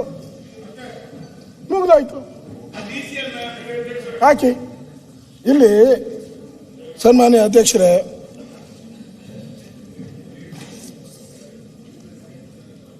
ಈ ನಾನು ಯಾವ್ದು ಹೇಳ್ತಾ ಇದ್ದೀನಿ ಅದಕ್ಕೆ ಉಚ್ಚ ನ್ಯಾಯಾಲಯದ ಆದೇಶನೂ ಇದೆ. 11 ವಾರದೊಳಗಡೆ ಮಾಡಿಕೊಡ್ಬೇಕು ಅಂತ ಆದೇಶನೂ ಇದ್ರು ಕೂಡ ಆದೇಶವನ್ನು ಗಾಳಿಗೆ ತೂರಿ ಲಂಚ ಅಂದರೆ ಕೋರ್ಟ್ ಆದೇಶ ಇದ್ರೂ ಇದನ್ನು 11 ವಾರದಲ್ಲಿ ಕ್ರಮ ತೆಗೆದುಕೊಳ್ಳಿ ಅಂತ ಇದ್ರೂ ಕೂಡ ಆ ಕೋರ್ಟ್ಗಾದರೂ ಗೌರವ ಕೊಡಬೇಕಾಯ್ತು, ಆ ನ್ಯಾಯಾಲಯಕ್ಕಾದರೂ ಗೌರವ ಕೊಡಬೇಕಾಯ್ತು. ನ್ಯಾಯಾಲಯಕ್ಕೂ ಗೌರವ ಇಲ್ಲ. ಅವನ ಮೇಲೆ ಲಂಚದ ಬೇಡಿಕೆಯನ್ನು ಇಟ್ಟಿರೋದನ್ನು ನಾವು ನೋಡಿದ್ದೀರಿ. ಇಲ್ಲಿ ಅವರು ಮತ್ತೊಬ್ಬ ಹೇಳ್ತಾನೆ, ನಾಗಶಯನವರು ಇವರು, ಅಲ್ಲಪ್ಪ ಕೇಳು ಇಲ್ಲಿ, ನಿನಗೆ ಒಳ್ಳೆಯದು ಮಾಡೋಣ, ಕಾನೂನು ಪ್ರಕಾರ ಏನಿದೆ, ಕಾನೂನಿಗಿಂತ ದೊಡ್ಡವರು ಯಾರೂ ಇಲ್ಲ, ಅದನ್ನು ಮಾಡೋಣ. ಅಷ್ಟು ಜನ ಇದ್ದಾಗ ನೀನು ಹಿಂಗೆ ಮಾಡ್ತೀಯಾ ಅಂದರೆ ಹೆಂಗಪ್ಪ? ಏನು ಕೋರ್ಟ್ ಆದೇಶ ಮಾಡಿದೆ, ನಮಗೆ ಸ್ವಲ್ಪ ಟೈಮ್ ಕೊಡಪ್ಪ. ಕೋರ್ಟ್ ಆದೇಶ ಮಾಡಿದೆ, ಟೈಮ್ ಕೊಡಪ್ಪ. ಸರ್ಕಾರದಲ್ಲಿದ್ದೇವೆ, ನಮ್ಮ ಪರವಾಗಿ ಕೋರ್ಟ್ ಆದೇಶ. ನಾನು ಯಾರಿಗೂ ಏನು ಹೇಳಬೇಕು, ಯಾರಿಗೇನು ಹೇಳಬೇಕು, ಈ ಫೈಲ್ ಹೆಂಗೆ ನೋಡಿ ಮಾಡಬೇಕು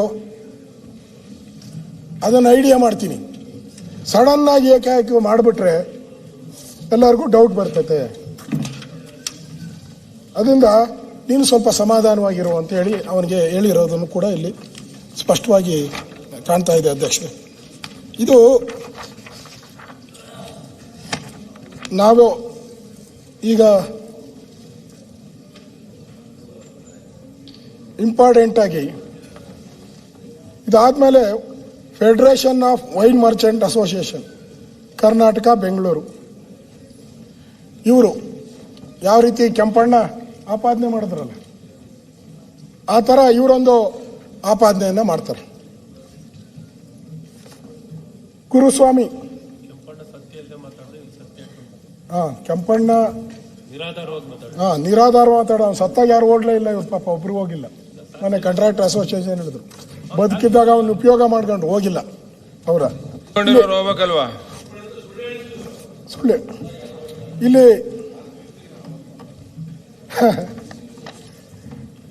ಇಲ್ಲಿ ಗುರುಸ್ವಾಮಿ ಗೋವಿಂದರಾಜ್ ಹೆಗ್ಡೆ ಜನರಲ್ ಸೆಕ್ರೆಟರಿ, ಅವರು ಇಲಾಖೆ ಬಗ್ಗೆ ಅವರು ಅಭಿಪ್ರಾಯ ಕೊಟ್ಟಿದ್ದಾರೆ ಸರ್ಕಾರಕ್ಕೆ. ಅಬ್ಕಾರಿ ಲಂಚ ಮಿತಿ ಮೀರಿದೆ, ಅಧಿಕಾರಿಗಳ ವರ್ಗಾವಣೆ ಪ್ರಮೋಷನ್ಗೆ ಲಕ್ಷ ಲಕ್ಷ ಕೋಟಿ ಕೋಟಿ ಲಂಚ ತೆಗೆದುಕೊಳ್ಳುತ್ತಿದ್ದಾರೆ ಎಂದು ಅಧಿಕಾರಿಗಳೇ ಹೇಳುತ್ತಿದ್ದಾರೆ. ಈ ಕಾರಣದಿಂದಾಗಿ ಅಬ್ಕಾರಿ ಅಧಿಕಾರಿಗಳು ಸನ್ನದ್ದುದಾರರಿಂದ ಮನಸೋ ಇಚ್ಛೆ ಲಂಚ ತೆಗೆದುಕೊಳ್ಳುತ್ತಿದ್ದಾರೆ.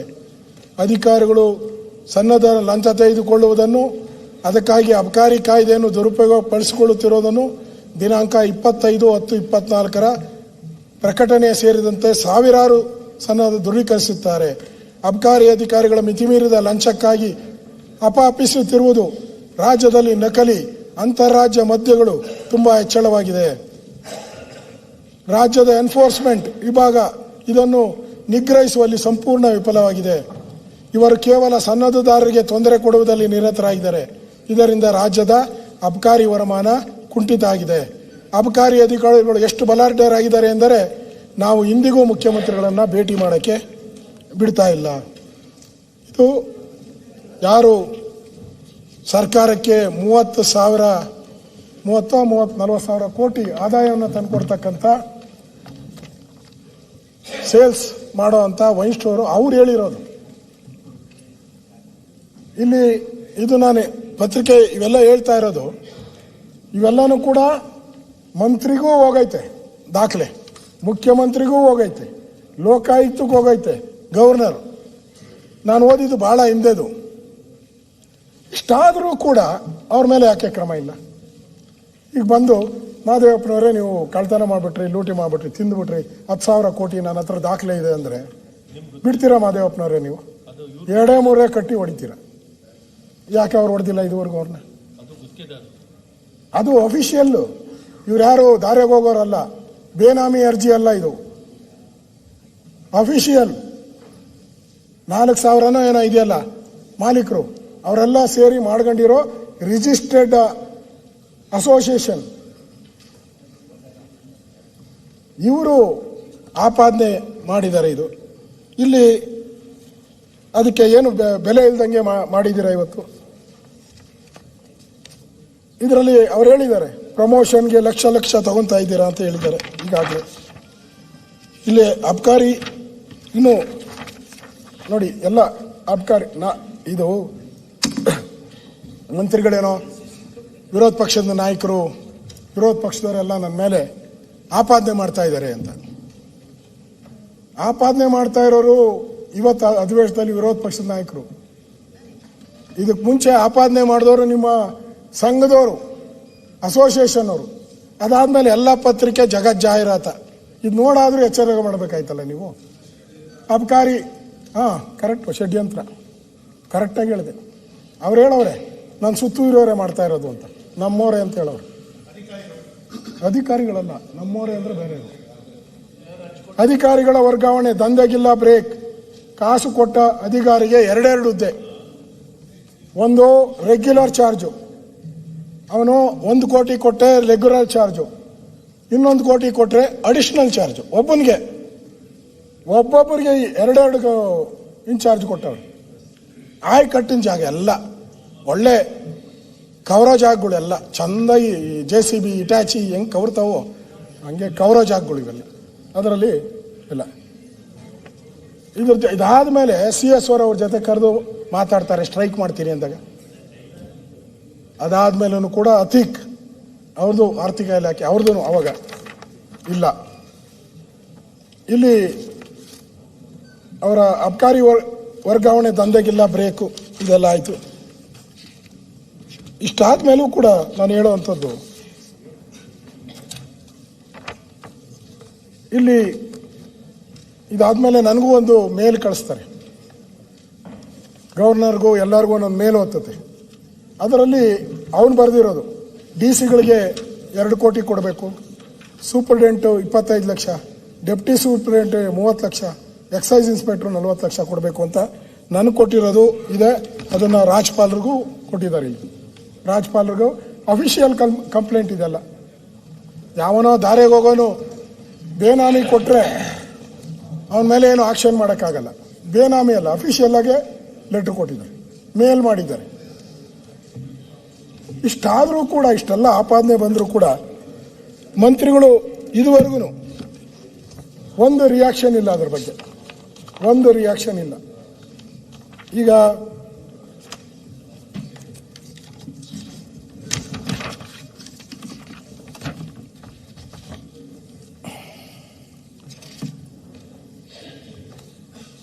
ಆಗಲೇ ನಾನು ಹೇಳಿದ್ದೀನಿ, ಈ ಲೈಸೆನ್ಸ್ ಮಾಡಕ್ಕೆ ಹೋಗಿದ್ದಂಥದ್ದನ್ನು ಕೋರ್ಟಲ್ಲಿ ಸ್ಟೇ ಮಾಡಿ ನಿಲ್ಲಿಸಿದ್ದಾರೆ. ಇದು ಇನ್ನೊಂದು ಭಾಳ ಇಂಪಾರ್ಟೆಂಟು. ಈ ಇಲಾಖೆಯಲ್ಲಿ ಲೋಕಾಯುಕ್ತ ಹೆಸರು ಹೇಳಿಬಿಟ್ಟು ದುಡ್ಡು ವಸೂಲಿ ಮಾಡಿರುವಂಥದ್ದು. ಅಧಿಕಾರಿಗಳೆಲ್ಲ ಅವನ ಹತ್ರ ದುಡ್ಡು ಕೊಟ್ಟಿದ್ದಾರೆ. ಯಾರೋ ಅವನ ಹೆಸರನ್ನು ನಿಂಗಪ್ಪನೋ ಏನೋ ಇರಬೇಕು, ಅವನ ಹೆಸರು ಪೇದೆ ನಿಂಗಪ್ಪ. ಅವನು ಏಜೆಂಟು. ಎಲ್ಲ DC-ಗಳ ಹತ್ರ, ಎಲ್ಲ ಎಕ್ಸೈಸ್ ಇವ್ರ ಹತ್ರ, ಅಧಿಕಾರಿಗಳ ಹತ್ರ ದುಡ್ಡು ಕಲೆಕ್ಟ್ 100 ಕೋಟಿ ಕಲೆಕ್ಟ್ ಮಾಡಿದ್ದಾನೆ. ಕೊನೆಗೆ ಅವನ್ನ ಹಿಡ್ದಾಕ್ತಾರೆ, ಲೋಕಾಯುಕ್ತ ಪೊಲೀಸರು ಹಿಡ್ದಾಕ್ತಾರೆ. ಹಿಡ್ದಾಕ್ದಾಗ ಅವನು ಅಫಿಷಿಯಲ್ ಆಗಿ ಲೋಕಾಯುಕ್ತ ಪೊಲೀಸ್ಗೆ ಒಂದು ಸ್ಟೇಟ್ಮೆಂಟ್ ಕೊಡ್ತಾನೆ. ನಿಂಗಪ್ಪ ಸ್ವಇಚ್ಛಾ ಹೇಳಿಕೆ ಲೋಕಾಯುಕ್ತದಲ್ಲಿ. ಈ ನಿಂಗಪ್ಪ ಅವನು ಹೇಳಿರೋದು, ನಾನು ಹೋಟ್ಲಲ್ಲಿ ಭೇಟಿ ಮಾಡಿದೆ ಮಂತ್ರಿನ ಅಂತ ಹೇಳಿದ್ದಾರೆ. ಸ್ವಇಚ್ಛಾ ಹೇಳಿಕೆ, ನಂದಲ್ಲ ಹೇಳಿಕೆ. ಇದನ್ನು ನಂಬಲಿಲ್ಲ ಅಂದ್ರೆ ನಾನು ಏನು ಮಾಡೋಕ್ಕಾಗಲ್ಲ ಸರ್ಕಾರ. ಅದರಲ್ಲಿ ಏಪ್ರಿಲ್ ಮೊದಲ ವಾರದಲ್ಲಿ SP ಜೋಶಿ ಶ್ರೀ ಅಬ್ಕಾರಿ ಸಚಿವರಾದಂಥ R ತಿಮ್ಮಾಪುರೆ ಅವರ ವರ್ಗಾವಣೆ ಸಂಬಂಧ ಭೇಟಿ ಮಾಡಿರುತ್ತಾರೆ. ಸಚಿವರ ಆಪ್ತ ಸಹಾಯಕ ಶ್ರೀ ರಮೇಶ್ ಅವರು ನನಗೆ ಪರಿಚಯವಿದ್ದು, ನಾನು ವರ್ಗಾವಣೆ ಸಲುವಾಗಿ SP ಜೋಶಿಯವರ ತಿಮ್ಮಾಪುರೆ ಅವರಿಗೆ ಭೇಟಿ ಮಾಡಿಸಿರುತ್ತೇನೆ. ಭೇಟಿಯಾದ ಸ್ಥಳವು ಮಡಿವಾಳದ ಒಂದು ಐಷಾರಾಮಿ ಹೋಟ್ಲಾಗಿರುತ್ತದೆ. ಅವನ ಹೇಳಿಕೆ, ಲೋಕಾಯುಕ್ತದಲ್ಲಿ ಹೇಳಿಕೆ. ಇದನ್ನ ಡೂಪ್ಲಿಕೇಟ್ ಅನ್ನಕ್ಕೆ ಸಾಧ್ಯನಾ ನೀವು? ಅಫಿಷಿಯಲ್ ಆಗಿ ಕೊಟ್ಟಿದ್ದಾರೆ ಅವರು. ಮಂತ್ರಿ ಭೇಟಿ ಮಾಡಿದ್ದೀನಿ. ಮಾಜಿ ಮುಖ್ಯಮಂತ್ರಿ SM ಕೃಷ್ಣ ಅವರು ನಿಧನರಾದ ಹೊಂದಿದ ದಿನ ನಾನು ಅವರಿಗೆ ಬೆಳಗ್ಗೆ ಜಾವ ಫೋನ್ ಮಾಡಿದ್ದೆ. SM ಕೃಷ್ಣ ಅವ್ರದ್ದಲ್ಲ, ಅವ್ರು ತೀರ್ಕೊಂಡ ದಿನ. ಅವರು ನನಗೆ ಸನ್ಮಾನ್ ಹೋಟೆಲ್ಗೆ ಬರಲು ತಿಳಿಸಿದ್ದರು. ನಾನು ಅವರೊಂದಿಗೆ ಸನ್ಮಾನ್ ಹೋಟೆಲಲ್ಲಿ ಬೆಳಗಿನ ಉಪಹಾರವನ್ನು ತೆಗೆದುಕೊಂಡಿರ್ತೇನೆ. ನಾನು ಕ್ರಿಪ್ಟೋ ಕರೆನ್ಸಿ ಹೂಡಿಕೆ ಮಾಡಿದ್ದರಿಂದ ಉಚಿತವಾಗಿ ನನಗೆ PLC ಕಂಪನಿ ಪ್ರಾಯೋಜಕ ಇದ್ದು ದುಬೈಗೆ 20-24 ಏಪ್ರಿಲ್ 7 ವಾರಗಳು ದುಬೈಯಲ್ಲಿ ಇದ್ದಿರ್ತೇನೆ ಅಂತ ಹೇಳಿದ್ದಾರೆ. ಅದರಲ್ಲಿ ಅವನು ಪ್ರಶ್ನಾವಳಿಗಳನ್ನು ಕೇಳ್ತಾರೆ ಪೊಲೀಸರು, ನಿನ್ಗೆ ಹೆಂಗೆ ಪರಿಚಯ ಅಂತ ಸುಮಾರು 5 ಪ್ರಶ್ನೆಗಳನ್ನು ಕೇಳ್ತಾರೆ. ಅದರ ಅಫಿಷಿಯಲ್ ಕಾಪಿ ಇಲ್ಲಿದೆ. ಲೋಕಾಯುಕ್ತ ಮುಂದೆ ಹೇಳಿಕೆ ಕೊಟ್ಟಿರುವಂಥದ್ದು ನಿಂಗಪ್ಪ ಅಂತ ಅಫಿಷಿಯಲ್ ಆಗಿ ಸ್ವಇಚ್ಛಾ ಹೇಳಿಕೆ ಅಂತಾರಲ್ಲ, ಸಿಕ್ಕಾಕೊಂಡ್ಮೇಲೆ ಅವನು ಸಿಕ್ಕಾಕೊಂಡ್ಮೇಲೆ ವಾಲಂಟಿಯರ್ ಕೊಟ್ಟಿದ್ದಾನೆ. ಅದರ ಅಫಿಷಿಯಲ್ ಕರ್ನಾಟಕ ಲೋಕಾಯುಕ್ತ ಬೆಂಗಳೂರು ನಗರ ಪೊಲೀಸ್ ಠಾಣೆ 28/20/25 ಆರೋಪಿಯ ಸ್ವಇಚ್ಛಾ ಹೇಳಿಕೆ ನಿಂಗಪ್ಪ ಸಾವಂತ, ಗುಡಿಯಪ್ಪ 46 ವರ್ಷ, ವೆಂಕಟೇಶ್ವರ ನಿಲಯ ರಸ್ತೆ, ಆಶ್ರಮ ರಸ್ತೆ, 5ನೇ ಕ್ರಾಸ್, ವಿಜಯನಗರ, ಹೊಸದುರ್ಗ, ಚಿತ್ರದುರ್ಗ ಜಿಲ್ಲೆ. ಸ್ವಂತ ವಿಳಾಸ ತಾಳಿಕಟ್ಟೆ ಗ್ರಾಮ, ಹೊಳಲುಕೆರೆ ತಾಲೂಕು, ಚಿತ್ರದುರ್ಗ ಜಿಲ್ಲೆ. ಮೊಬೈಲ್ ನಂಬರು ಅವನು ಹಾಕ್ಬಿಟ್ಟವನೆ 93 53 58 43 72. ಅವನೇ ಅಫಿಷಿಯಲ್ ಆಗಿ ಹೇಳಿದಾನೆ. ಮಂತ್ರಿನ ಯಾವ ಹೋಟ್ಲಲ್ಲಿ ಭೇಟಿ ಮಾಡಿದೆ ಅಂತ ಹೋಟ್ಲ್ ಹೆಸರು ಹಾಕವನೆ, 5 ಸ್ಟಾರ್ ಹೋಟ್ಲು ಎಲ್ಲ ಹಾಕಿದ್ದಾನೆ. ಇದಕ್ಕಿಂತ ಇನ್ನೇನು ಸಾಕ್ಷಿ ಬೇಕು ನಿಮಗೆ? ಇದು ಇಲ್ಲಿ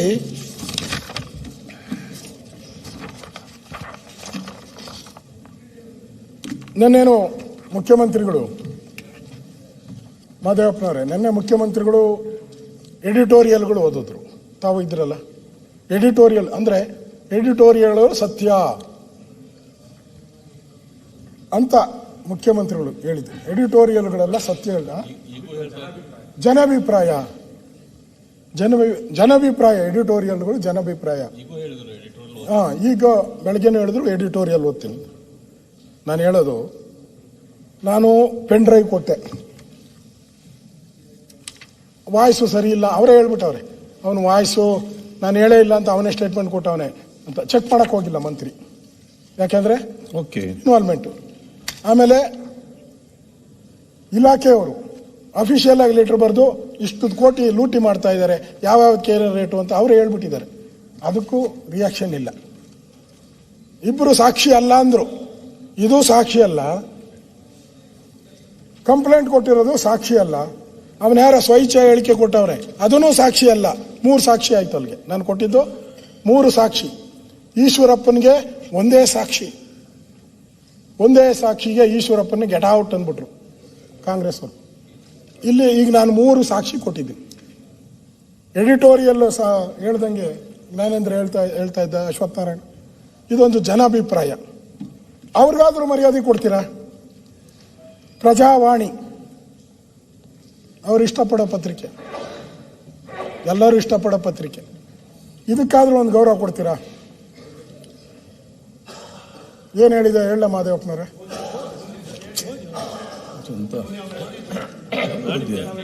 ಅಬಕಾರಿ ಇಲಾಖೆಯಲ್ಲಿ ಭ್ರಷ್ಟಾಚಾರ.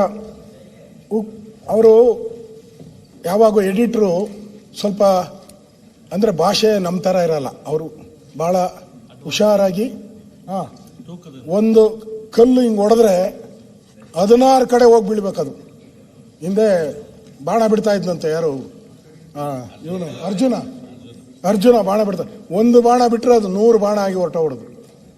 ಹಂಗೆ ಈ ಸಂಪಾದಕರು ಹಂಗೆ, ಒಂದು ಬಾಣ ಬಿಟ್ಟರೆ 100 ಬಾಣ ಬಿಟ್ಟಂಗೆ ಅಂತ ತಿಳ್ಕೊಬೇಕು. ಮರ್ಯಾದೆ ಇರೋನಾದರೆ, ಮಾನ ಮರ್ಯಾದೆ ಇರೋನಾದರೆ ಹಂಗೆ ತಿಳ್ಕೊಬೇಕು. ಅವರು ಅಬಕಾರಿ ಪ್ರಜಾವಾಣಿ ಸಂಪಾದಕೀಯ ಇಲ್ಲೋರಾದ್ರೆ ಗೋವಿಂದ.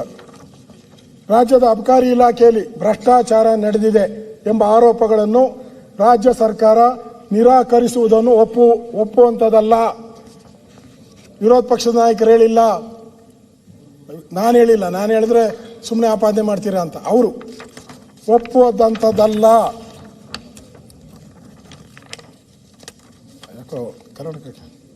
ಸರ್ಕಾರದ ವಿವರಣೆಯು ಸಮರ್ಪಕವಾಗಿಯೂ ಇಲ್ಲ. ಲೋಕಾಯುಕ್ತ ದಾಳಿಯ ಸಂದರ್ಭದಲ್ಲಿ ಬಯಲಾಗುತ್ತಿರುವ ಸಂಗತಿಗಳು ವರ್ತಕರ ಸಂಘಟನೆಗಳು ಹಾಗೂ ವಿರೋಧ ಪಕ್ಷಗಳು ಮಾಡುತ್ತಿರುವ ಆರೋಪಕ್ಕೆ ಪುಷ್ಟಿ ನೀಡುವಂತಾಗಿದೆ. ಈ ಆರೋಪಗಳೆಲ್ಲ ರಾಜಕೀಯ ಪ್ರೇರಿತ ಎಂದು ಹೇಳುವುದು ಸರಿಯಲ್ಲ.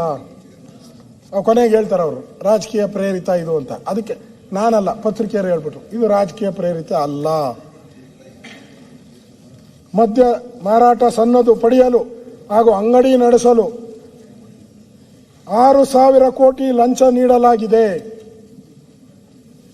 6,000 ಕಡಿಮೆನೆ ಮಾದೇವಪ್ಪನವರೇ. 30,000 ಕೋಟಿ ಅಲ್ಲ ಆದಾಯ ಬರೋದು? 44,000 ಬರೀ 44,000ದಲ್ಲಿ 6,000 ಅಂದರೆ ಕಡಿಮೆ ಪರ್ಸೆಂಟೇಜ್ ಆಗೋಯ್ತು. Very less. ಭಾಳ ಮಿನಿಮಮ್ ಇಸ್ಕೊಂಡವ್ರೆ, ಟಿಪ್ಸ್ ಥರ ಇಸ್ಕೊಂಡವ್ರೆ. 6,000 ನಾನೆಲ್ಲ ಹೇಳ್ತಾ ಇರೋದು ಎಡಿಟೋರಿಯಲ್.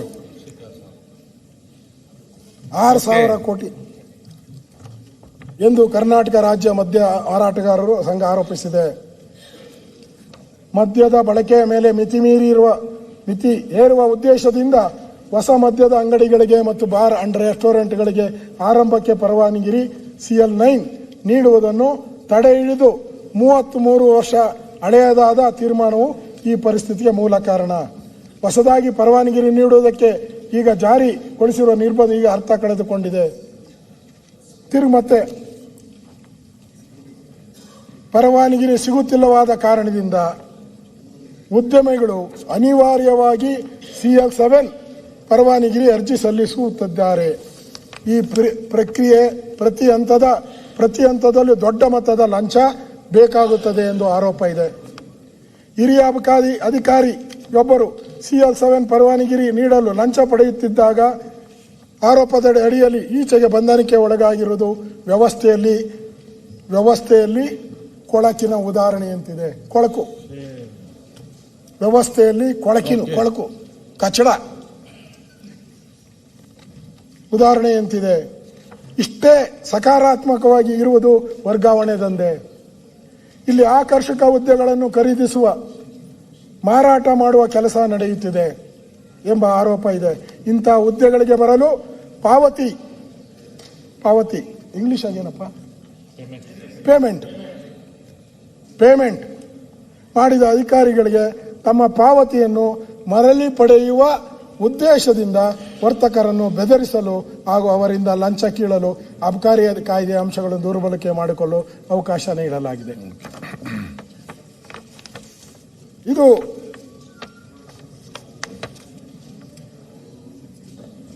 ಅಂದರೆ ಇದು ಅಬಕಾರಿ ಇಲಾಖೆ ಇರುವುದು ಬಹಳ ಸಂಕೀರ್ಣವಾದ ಉತ್ಪನ್ನವೊಂದರ ಮೇಲೆ ಕಾನೂನು ನಿಯಂತ್ರಣ ಇರಿಸಲು ಹಾಗೂ ಸರ್ಕಾರದ ವರಮಾನವನ್ನು ರಕ್ಷಿಸಲು. ಆದರೆ ಇಂದು ಕೆಲವು ವರ್ಗದವರು ಹೇಗಾದರೂ ಮಾಡಿ ತಮ್ಮ ಸಂಪತ್ತನ್ನು ಹೆಚ್ಚಿಸಿಕೊಳ್ಳುವ ಕೆಲಸಕ್ಕೆ ನೆರವಾಗುವ ವ್ಯವಸ್ಥೆ ಆಗಿಬಿಡುವ ಅಪಾಯ ಎದುರಿಸುತ್ತಿದೆ. ಕೆಲವರು ಅವ್ರ ದುಡ್ಡು ಜಾಸ್ತಿ ಮಾಡ್ಕೊಳ್ಳೋಕ್ಕೋಸ್ಕರ ಇಲಾಖೆಯನ್ನು ಯೂಸ್ ಮಾಡ್ತಾ ಇದ್ದಾರೆ. ಆ ಸಮಸ್ಯೆ ಅಪಾಯ ಎಚ್ಚರಿಕೆ ಗಂಟೆಯನ್ನು ಮರೆಮಾಚುವುದರಿಂದ ಈ ಸಮಸ್ಯೆ ಪರಿಹಾರ ಆಗುವುದಿಲ್ಲ. ಆದ್ದರಿಂದ ಸಾರ್ವಜನಿಕರ ವಿಶ್ವಾಸಕ್ಕೆ ಕುಂದು ಬರುತ್ತದೆ, ಸರ್ಕಾರದ ವರಮಾನ ತಗ್ಗುತ್ತದೆ. ಎಡಿಟೋರಿಯಲ್ ಪ್ರಜಾವಾಣಿ ಅವ್ರು ಬರೆದಿದ್ದಾರೆ. ಲಂಚ, ವರ್ಗಾವಣೆ, ದುಡ್ಡು ಎಲ್ಲದಕ್ಕೂ ಬರೆದಿದ್ದಾರೆ. ಇದು 4ನೇ ಸಾಕ್ಷ್ಯ ನಾನು ಕೊಟ್ಟಿದ್ದೀನಿ. 4 ಸಾಕ್ಷ್ಯಗಳನ್ನು, ಸಾಕ್ಷಿ ಕೇಳಿದ್ರಲ್ಲ, 4 ಸಾಕ್ಷ್ಯಗಳನ್ನು ಕೊಟ್ಟಿದ್ದೀನಿ ಅಧ್ಯಕ್ಷರೇ. ಇನ್ನು ಕೊನೆ ಇದರಲ್ಲಿ ಬರೋದಾದರೆ, ಈಗ ಮೊನ್ನೆ ಸಿಕ್ಕಾಕೊಂಡಲ್ಲ ಒಬ್ಬ DC, ಇಬ್ಬರು ಸಿಕ್ಕಾಕೊಂಡ್ರು. 3 ಜನ ತ್ರಿಮೂರ್ತಿಗಳು. ಆ 3 ಜನ ಪ್ರಕರಣ 3 ಅದು ಇಲ್ಲಿದೆ ಲಾಸ್ಟಲ್ಲಿ. ರೆಡ್ ಇಲ್ಲಪ್ಪ, ರೆಡ್ ಇದು 3ನೇದಿದು. ಅದರಲ್ಲಿ ಅವನೇನು ಮಾಡ್ತಾನೆ, CL7 ಲೈಸೆನ್ಸ್ಗೆ ಅರ್ಜಿದಾರನ ಜೊತೆ ಮಾತಾಡಿರೋ ಅಬಕಾರಿ ಉಪಾಯುಕ್ತ ಜಗದೀಶ್ ನಾಯಕ್ 1.5 ಕೋಟಿ ಲಂಚ ಕೇಳ್ತಾನೆ. ಸರ್ಕಾರ ಹೇಳ್ತತೆ ನಾವು ಲಂಚನೇ ಮುಟ್ಟಲ್ಲ, ಲಂಚ ನೋಡಿದ್ರೆ ನಮ್ಮ ಕೈಲಿ ಆಗಲ್ಲ, ಲಂಚಕ್ಕೂ ನಮಗೂ ದೂರ, ನಾವೆಲ್ಲ ಸತ್ಯ ಹರಿಶ್ಚಂದ್ರನ ಮೊಮ್ಮಕ್ಕಳು, ದುಡ್ಡು ನೋಡಿದ್ರೇ ನಮ್ಗೆ ಅಲರ್ಜಿ. ಅವನು ಬೇಡಿಕೆ ಇಡೋದೆಷ್ಟು? 1.5 ಕೋಟಿ. 1.5 ಕೋಟಿ. ಅದರಲ್ಲಿ ಅವನು ಮುಂದೆ ಹೇಳ್ತಾನೆ ಎಷ್ಟೆಷ್ಟು ದುಡ್ಡು ಹೆಂಗೆ ಓತೈತೆ ಅಂತ. ದುಡ್ಡು ಟ್ರಾನ್ಸ್ಪರೆಂಟ್, ಪಾರದರ್ಶಕ, ನಿಖರ, ಪಾರದರ್ಶಕ, ಕರೆಕ್ಟಾಗಿ. ಅವರು ಒಟ್ಟು 1.5 ಕೋಟಿಗೆ ಬೇಡಿಕೆ ಇಡ್ತಾನೆ. ಅದರಲ್ಲಿ ಅವನೇನು ಹೇಳ್ತಾನೆ, ಜಗದೀಶ್ ನಾಯಕ್, ಆಡಿಯೋ ಅವನು ಹೇಳೋದು ಆಡಿಯೋದಲ್ಲಿದೆ. ಜಗದೀಶ್ ನಾಯಕ್ ಮೈಕ್ರೋ ಬ್ರೀವರಿಗೆ 1.5 ಕೋಟಿ ಕೊಡಬೇಕು. ಈಗ ಇರುವ ಫ್ಯಾಕ್ಟ್ ಹೇಳುತ್ತಿದ್ದೇನೆ, ಫ್ಯಾಕ್ಟ್, ಆಕ್ಚುಯಲ್ ಫ್ಯಾಕ್ಟ್. ಏನೋ ಒಂದು 25 ಕಡಿಮೆ ಮಾಡ್ಕೊಂಬಿಡ್ಬೋದು. ಲಂಚದಲ್ಲಿ ವ್ಯವಹಾರ 25 ಕಡಿಮೆ ಮಾಡ್ಕೊಂಬಿಡ್ಬೋದು. ಕಡಿಮೆ ಮಾಡ್ತಾರೆ. ಇಲ್ಲಿಂದ ಎಲ್ಲಿವರೆಗೂ ಹೋಗುತ್ತದೆ ಎಂದರೆ DC ಹೇಳೋದು, ಸರ್ ಯಾವನೋ ಬೇರೆ ದಾರಿಯಾಗ ಹೋಗೋನು ಹೇಳಿದ್ರಲ್ಲ, ಅವನು ಹೇಳ್ತಾನೆ ಎಲ್ಲಿವರೆಗೂ ಹೋಗುತ್ತಿದ್ದಾರೆ ಅಂತಾರೆ. Inspector, deputy commissioner, additional commissioner, DC, ಸಚಿವರು. ಇಷ್ಟು ಹೇಳ್ಬಿಟ್ಟವನೇ, ಆಡಿಯೋದಲ್ಲಿದೆ ಇಷ್ಟು. ಒಬ್ಬ ಜಿಲ್ಲಾಧಿಕಾರಿ is a mouthpiece of government, is a department mouthpiece of government. Is telling, ಇಷ್ಟು ಆಡಿಯೋದಲ್ಲಿದೆ. ಆಮೇಲೆ ವಿಟಮಿನ್ M ಕೊಟ್ರೆ ಮಾತ್ರ, ಎಂ ಅಂದ್ರೆ ಏನು? ಮನಿ. ವಿಟಮಿನ್ M ಕೊಟ್ರೆ ಮಾತ್ರ, ಇಲ್ಲವೆಂದರೆ ಓಡಾಡಿಸುತ್ತಾರೆ. ನೋಡಿ ಸ್ನೇಹಿತರು ಹೆಂಗ್ ಇಟ್ಕೊಂಡಿದ್ದಾರೆ. ಆಯ್ತು, ಇಲ್ಲವೆಂದರೆ ಓಡಾಡಿಸುತ್ತಾರೆ. ನಮ್ಮ ಬಳಿ 28 ಇನ್ಫಾರ್ಮೇಶನ್ ಕೇಳುತ್ತಾರೆ. 28 ಏನೋ ಇನ್ಫ್ಲೂಯೆನ್ಸ್ ಇತ್ತು ಅಂದರೂ ಕೇಳುತ್ತಾರೆ. ಇಲ್ಲ ಸರ್ ಅವರ ಕೈಯಲ್ಲಿ ಆಗುವುದಿಲ್ಲ ಎಂದರೆ ನಮಗೆ ವಾಪಸ್ ಕಳಿಸ್ತಾರೆ. ಇದು ಸರಿ ಇಲ್ಲ, ಅದು ಸರಿ ಇಲ್ಲ ಎಂದು ತಲೆಯ ಮೇಲೆ ಗುಮ್ಮ ಬಿಡುತ್ತಾರೆ. ಕಾಸು ಕೊಟ್ಟಿಲ್ಲ ಅಂದ್ರೆ ಗುಮ್ಮ ಬಿಡುತ್ತಾರೆ. ಗುಮ್ಮ ಅಂದ್ರೆ ಡೆವಿಲ್ಲ, ಭೂತಾರಾಧನೆ. ನಿಮ್ಮಲ್ಲಿ ಭೂತ, ಅದು ದೈವಾರಾಧನೆ. ಭೂತ ಬಿಡ್ತಾರೆ, ಇದು ಕೆಟ್ಟದ್ದು, ಅದು ದೈವಾರಾಧನೆ. ಬಿಡುತ್ತಾರೆ. ಇಷ್ಟು ಪೆಂಡ್ರೈವಲ್ಲಿ ಇದೆ ಅಧ್ಯಕ್ಷ. ಇದಕ್ಕಿಂತ ಇನ್ನೇನು ಸಾಕ್ಷಿ ಬೇಕು? ಇದಕ್ಕಿಂತ ಇನ್ನೇನು ಸಾಕ್ಷಿ ಬೇಕು? ಬೇಡ. ಇದಾದ್ಮೇಲೆ ಅವರು ಲೋಕಾಯುಕ್ತ ಲಕ್ಷ್ಮೀನಾರಾಯಣವರು ಲೋಕಾಯುಕ್ತಕ್ಕೆ ಕಂಪ್ಲೇಂಟ್ ಹಾಕ್ತಾರೆ. ಇಷ್ಟು ದುಡ್ಡು ಕೇಳಿದ್ದಾರೆ, ಇವಾಗ ಹೇಳಿದ್ನಲ್ಲ ಇಷ್ಟೆಲ್ಲ ದುಡ್ಡು ಕೇಳಿದ್ದಾರೆ ಅಂತ. ಅದನ್ನು ಕಂಪ್ಲೇಂಟ್ ರಿಜಿಸ್ಟರ್ ಆಗಿದೆ, ಅಕ್ನಾಲ್ಮೆಂಟು ಕೊಟ್ಟಿದ್ದಾರೆ ಲೋಕಾಯುಕ್ತದಲ್ಲಿ. ಅಷ್ಟಕ್ಕೆ ಆಗಿದ್ರೆ ನಾನು ಮಂತ್ರಿನ ಏನು ಮಾತಾಡ್ತಾ ಇಲ್ಲ. ಮಂತ್ರಿ ಮೇಲೂ ಲೋಕಾಯುಕ್ತಕ್ಕೆ ಕಂಪ್ಲೇಂಟ್ ಆಗಿದೆ. ಮಂತ್ರಿ ಮೇಲೆ ಲೋಕಾಯುಕ್ತ ಕಂಪ್ಲೇಂಟ್ ಆಗಿದೆ. Superintendent of police Lokayukta Ambedkar ವೀಧಿ ಬೆಂಗಳೂರು, ಲಕ್ಷ್ಮೀನಾರಾಯಣ್ ಹುಳಿಮಾವು ಬನ್ನೇರ್ಘಟ್ಟ ಬೆಂಗಳೂರು, ಮಾನ್ಯ ಸಚಿವರಾದ ತಿಮ್ಮಾಪುರೆಯವರ ವಿರುದ್ಧ ದೂರು ದಾಖಲಿಸುವಂತೆ ಕೋರಿ. ಸಚಿವರ ವಿರುದ್ಧ ದೂರು. ವಿಷಯಕ್ಕೆ ಸಂಬಂಧಿಸಿದಂತೆ 26ರಂದು ನಡೆದ ಅಬಕಾರಿ ಉಪಾಯುಕ್ತರ ಜಗದೀಶ್ ನಾಯಕ್, ಸೂಪರಿಂಟೆಂಡೆಂಟ್ ಆದ KN ತಮ್ಮಣ್ಣ ವಿರುದ್ಧ ನಡೆದ ಭ್ರಷ್ಟಾಚಾರ ಆರೋಪ ಕ್ರೈಮ್ ಸಂಖ್ಯೆ ನಂಬರ್ 1/2026 ದಾಖಲಾಗಿದ್ದು, ಅಬಕಾರಿ ಇಲಾಖೆಯ ಅಬಕಾರಿ ಉಪಾಯುಕ್ತರಾದ ಜಗದೀಶ್ ನಾಯಕ್ ಅವರ ಕೊಠಡಿಯಲ್ಲಿ ಚರ್ಚಿಸುವ ಸಮಯದಲ್ಲಿ ಪರವಾನಗಿ ಪಡೆಯಲು ಅಬಕಾರಿ ಉಪಾಯುಕ್ತರು ಮೊದಲು 1 ಕೋಟಿಗಿಂತ ಜಾಸ್ತಿ ಆಗುತ್ತೆ ಅಂತ ಹೇಳಿದಾಗ ನಾನು ಎಷ್ಟು ಮೊತ್ತ ಅಂತ ಕೇಳಿದೆ. ನಂತರ ಅದು ಸೂಪರಿಂಟೆಂಡೆಂಟ್ ತಮ್ಮಣ್ಣ ಅವರು 1.5 ಕೋಟಿ ಆಗುತ್ತೆ ಎಂದು ಹೇಳಿದರು ಎಂದು ಅಬಕಾರಿ ಉಪಾಯುಕ್ತರು ತಿಳಿಸಿದ ನಂತರ ಅಬಕಾರಿ ಉಪಾಯುಕ್ತರು ನನಗೆ 1.20 ಕೋಟಿ ಕೊಡಿ ಎಂದು ನಾನೇ ಸಚಿವರ ಹತ್ತಿರ ಪರವಾನಗಿ ಮಾಡಿಸಿಕೊಡ್ತೇನೆ ಮತ್ತು ಸಚಿವರ ಹತ್ತಿರ ನಿಮ್ಮನ್ನು ಮಾತಾಡಿಸ್ತೇನೆ ಹಾಗೂ ಯಾರ ಬಳಿ ಮಾತಾಡಬೇಕೆಂದು ಹೇಳಿ ನಂಬರ್ ನೀಡುತ್ತೇನೆ. ಮೈಕ್ರೋ ಬ್ರೀವರಿ ಮ್ಯಾನುಫ್ಯಾಕ್ಚರ್ ಯೂನಿಟ್ ಆಗಿರೋದ್ರಿಂದ ಹೆಚ್ಚಿನ ಪಾಲು ಸಚಿವರಿಗೆ ಹೋಗಬೇಕಾಗುತ್ತದೆ. ಜಾಸ್ತಿ ಇಲ್ಲ, ಮೈಕ್ರೋ ಬ್ರೀವರಿಗೆ ಜಾಸ್ತಿ. ಮೈಕ್ರೋ ಅಂದ್ರೆ ಏನು ಸರ್ ಗೊತ್ತಿಲ್ಲ. ಮೈನ್ಯೂಟ್ ಮೈಕ್ರೋ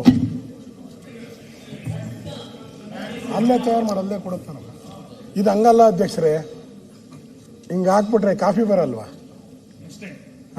ಇಲ್ಲಿ ಹಾಕಿದ್ರೆ ಹಂಗೆ ಮಿಷಿನ್ ಆಗಿ ಅದು ಆಚೆ ಬಂದು ಅಲ್ಲೇ ವೈನ್ ಬಂದ್ಬಿಡ್ತದೆ. Instant coffee, instant wine. ಇದು ದೊಡ್ಡ ಥರ ಓಪನ್ ಮಾಡಿರ್ತಾರೆ, ದೊಡ್ಡ ಅಂಗಡಿ ಅಂದರೆ ಒಂದು 200-200 ಅಡಿ. ಅದರಲ್ಲಿ ಒಂದು ಯೂನಿಟ್ ಇಟ್ಬಿಟ್ಟಿರ್ತಾರೆ.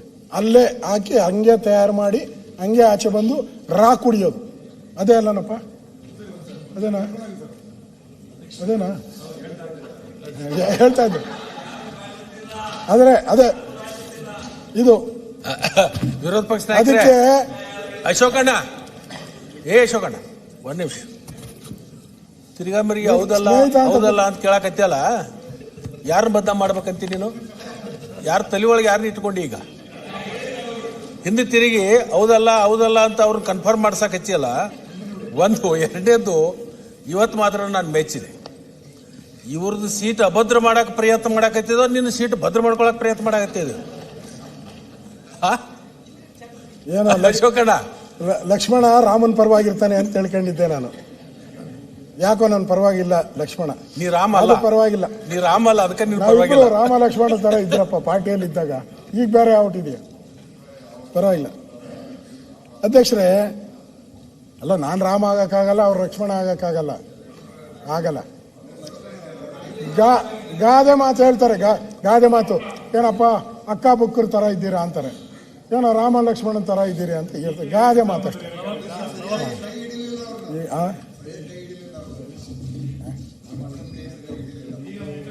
ಆಯ್ತು, ಇದಕ್ಕೆ ಬನ್ನಿ, ಈಗ ಸಬ್ಜೆಕ್ಟ್ಗೆ ಬನ್ನಿ.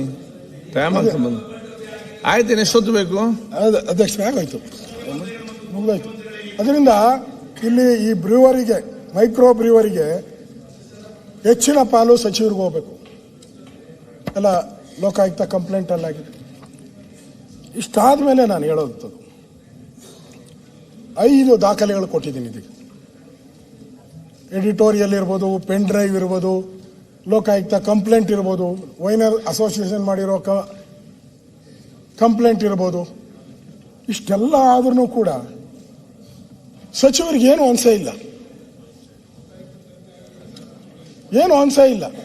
ಇಷ್ಟೆಲ್ಲ ಬಂದ ಮೇಲೆ ಅವ್ರನ್ನೆಲ್ಲ ಒಳಗಾಕ್ಬೇಕಾಯ್ತಲ್ಲ, ಹಿಡಿದು ಒಳಗಾಕ್ಬೇಕಾಯ್ತು. ಇಲ್ಲ ಹೇಳ್ದವ್ರು ನಮ್ಮನ್ನ ಹಾಕ್ಬೇಕು, ಇಲ್ಲ ಬರೆದವ್ರು ಅವ್ರನ್ನ ಹಾಕ್ಬೇಕು, ಯಾರನ್ನೂ ಇಲ್ಲ. ಅಂದ್ರೆ ಸರ್ ಮೌನ ಸಮ್ಮತಿ ಎಲೆಕ್ಷನ್. ಹೂನಪ್ಪ ನಾನು ಮಾಡಿದ್ದೀನಿ ಅಂತ ಪ್ರೂವ್ ಆಯ್ತು. ಎಲ್ಲ ಮಾಡಿದ್ದೀನಿ ಅಂತ ಪ್ರೂವ್ ಆಯ್ತು. ಇದು ಇವತ್ತು ಮಾನ್ಯ ಸಭಾಪತಿಗಳು ಒಂದು ರಿಕ್ವೆಸ್ಟ್, ನಾನೇನು ಹೇಳಿದಾಗ ಆರೋಗ್ಯ ದೃಷ್ಟಿಯಲ್ಲಿ ಇದು ವೋಕಲ್ ಸ್ಟ್ರೈನ್ ಜಾಸ್ತಿ ಆಗಿದೆ, ಒಂದ್ ಸ್ವಲ್ಪ ರೆಸ್ಟ್ ಕೊಟ್ಬಿಟ್ಟು ಪುನಃ ಮಾತಾಡ್ಸಿ ಸರ್. ಡಾಕ್ಟರ್ ಅವರ ಸಲಹೆಯನ್ನು ಪರಿಗಣಿಸಲಾಗುವುದು. ಕೂತ್ಕೊಳ್ಳಿ. ಅಲ್ಲ ಡಾಕ್ಟ್ರೇ ಏನು ಮದ್ದು ಕೊಡ್ತಾರೆ ಅಂತ ಹೇಳಿದಾಗ ಅವ್ರು ಕೂತ್ಕೊಳ್ಳಿ ಕೇಳ್ತಾರೆ. ಇಲ್ಲ, ಅವ್ರ ಸ್ನೇಹಿತರಾಗಿ ಹೇಳಿದೆ ಸರ್ ಅಷ್ಟೇ. ಏನಂದ್ರೆ ಬೆಳಗ್ಗೆನು ಪಾಪ ಮಾತ್ರೆ ತಗೋತಿದ್ರು, ಒಂದ್ ಸ್ವಲ್ಪ ರೆಸ್ಟ್ ಕೊಟ್ರೆ ವೋಕಲ್ ಸ್ಟ್ರೈನ್ ಇರೋದು ಒಂದ್ ಸ್ವಲ್ಪ ರಿಲೀಫ್ ಆಗುತ್ತೆ ಸರ್. ಅದು ರಂಗನಾಥ್ ಡಾಕ್ಟರ್ ಹೇಳಿದ್ರೆ ಸಜೆಷನ್ ಕೊಡ್ತಾರೆ. ರಂಗನಾಥ್ ಪದೇ ಪದೇ ಡಿಕೆ ಪರವಾಗಿ ಮಾತಾಡ್ತಾ ಕಷ್ಟ ಆಗಿದೆ ಬೆಳಿಗ್ಗೆ. ಪರವಾಗಿಲ್ಲ, ಈಗ ನನಗೂ ಸಪೋರ್ಟ್ ಮಾಡ್ತಾರೆ. ಬೆಳಗ್ಗೆಯಿಂದ ತಾವು ನನಗೆ ಮೆಡಿಸಿನ್ ಕೊಟ್ರಿ. ರಂಗನಾಥ್ ಡಾಕ್ಟರ್ ಆಗಿದ್ರು ಮೆಡಿಸಿನ್ ಕೊಡ್ಲಿಲ್ಲ. ನೀವು ಡಾಕ್ಟರ್ ಆಗಿ ನನಗೇನು ಮೆಡಿಸಿನ್ ಕೊಡ್ಲಿಲ್ಲ. ಪಾಪ ಸ್ಪೀಕರ್ ಅವ್ರು ಕರೆದು ನನಗೆ ಔಷಧಿ ಎಲ್ಲ ಕೊಟ್ಟು ಬಟ್ಟೆಗೆಲ್ಲ ಹಾಕಿದ್ದಾರೆ. ಇದು ಹಾಕೊಂಡು ಮಾತಾಡು, ಸ್ವಲ್ಪ ಸ್ವೀಟ್ ಆಗಿ ಬರ್ತೈತೆ ಅಂತ ಹೇಳಿ ಅವರೇ ಕೊಟ್ಟಿದ್ದಾರೆ. ಹಾಕೊಂಡಿದ್ದೀನಿ. ಇಲ್ಲ ಅದಕ್ಕೆ ಚೆನ್ನಾಗಿದೆ.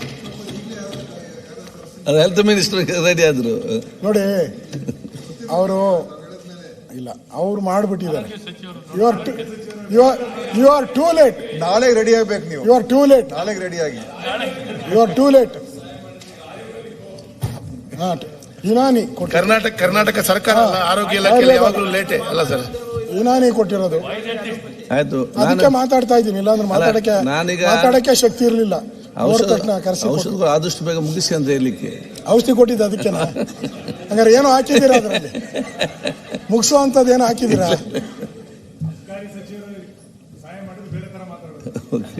ಮುಗಿಸೋ ಅಂತದೇನು ಹಾಕಿಲ್ಲ. ಅಧ್ಯಕ್ಷರೇ, ಬೇರೆ ಕಡೆ ಹೋಗೋದು ಬೇಡ. ನಾನು 2 ಎಕ್ಸಾಂಪಲ್ ಅನ್ನ ಕೊಡ್ತೀನಿ. ಹಿಂದೆ ನಮ್ಮ ಸರ್ಕಾರ ಇತ್ತು. ನಮ್ಮ ಸರ್ಕಾರ ಇದ್ದಾಗ ನಾಗೇಶ್ ಅನ್ನೋ ಒಬ್ರು ಅಬ್ಕಾರಿ ಸಚಿವರಾಗಿದ್ದರು. ಅಬ್ಕಾರಿ ಸಚಿವರು ನಾಗೇಶ್ ಗೊತ್ತಿರಬೇಕು, ಕೋಲಾರ ಇಂಡಿಪೆಂಡೆಂಟ್. ನಮ್ಮ ಸರ್ಕಾರದಲ್ಲಿ ಸಚಿವರಾಗಿದ್ದರು. ಅವ್ರು ಸಚಿವರಾಗಿದ್ದಾಗ ಯಡಿಯೂರಪ್ಪನವ್ರ ಮುಖ್ಯಮಂತ್ರಿ. ಅವರ್ಯಾರೋ ವರ್ಗಾವಣೆಯಲ್ಲಿ ಭ್ರಷ್ಟಾಚಾರ ನಡೆದಿದೆ ಅಂತ ಗಂಭೀರ ಆರೋಪ ಎದುರಾಗಿತ್ತು.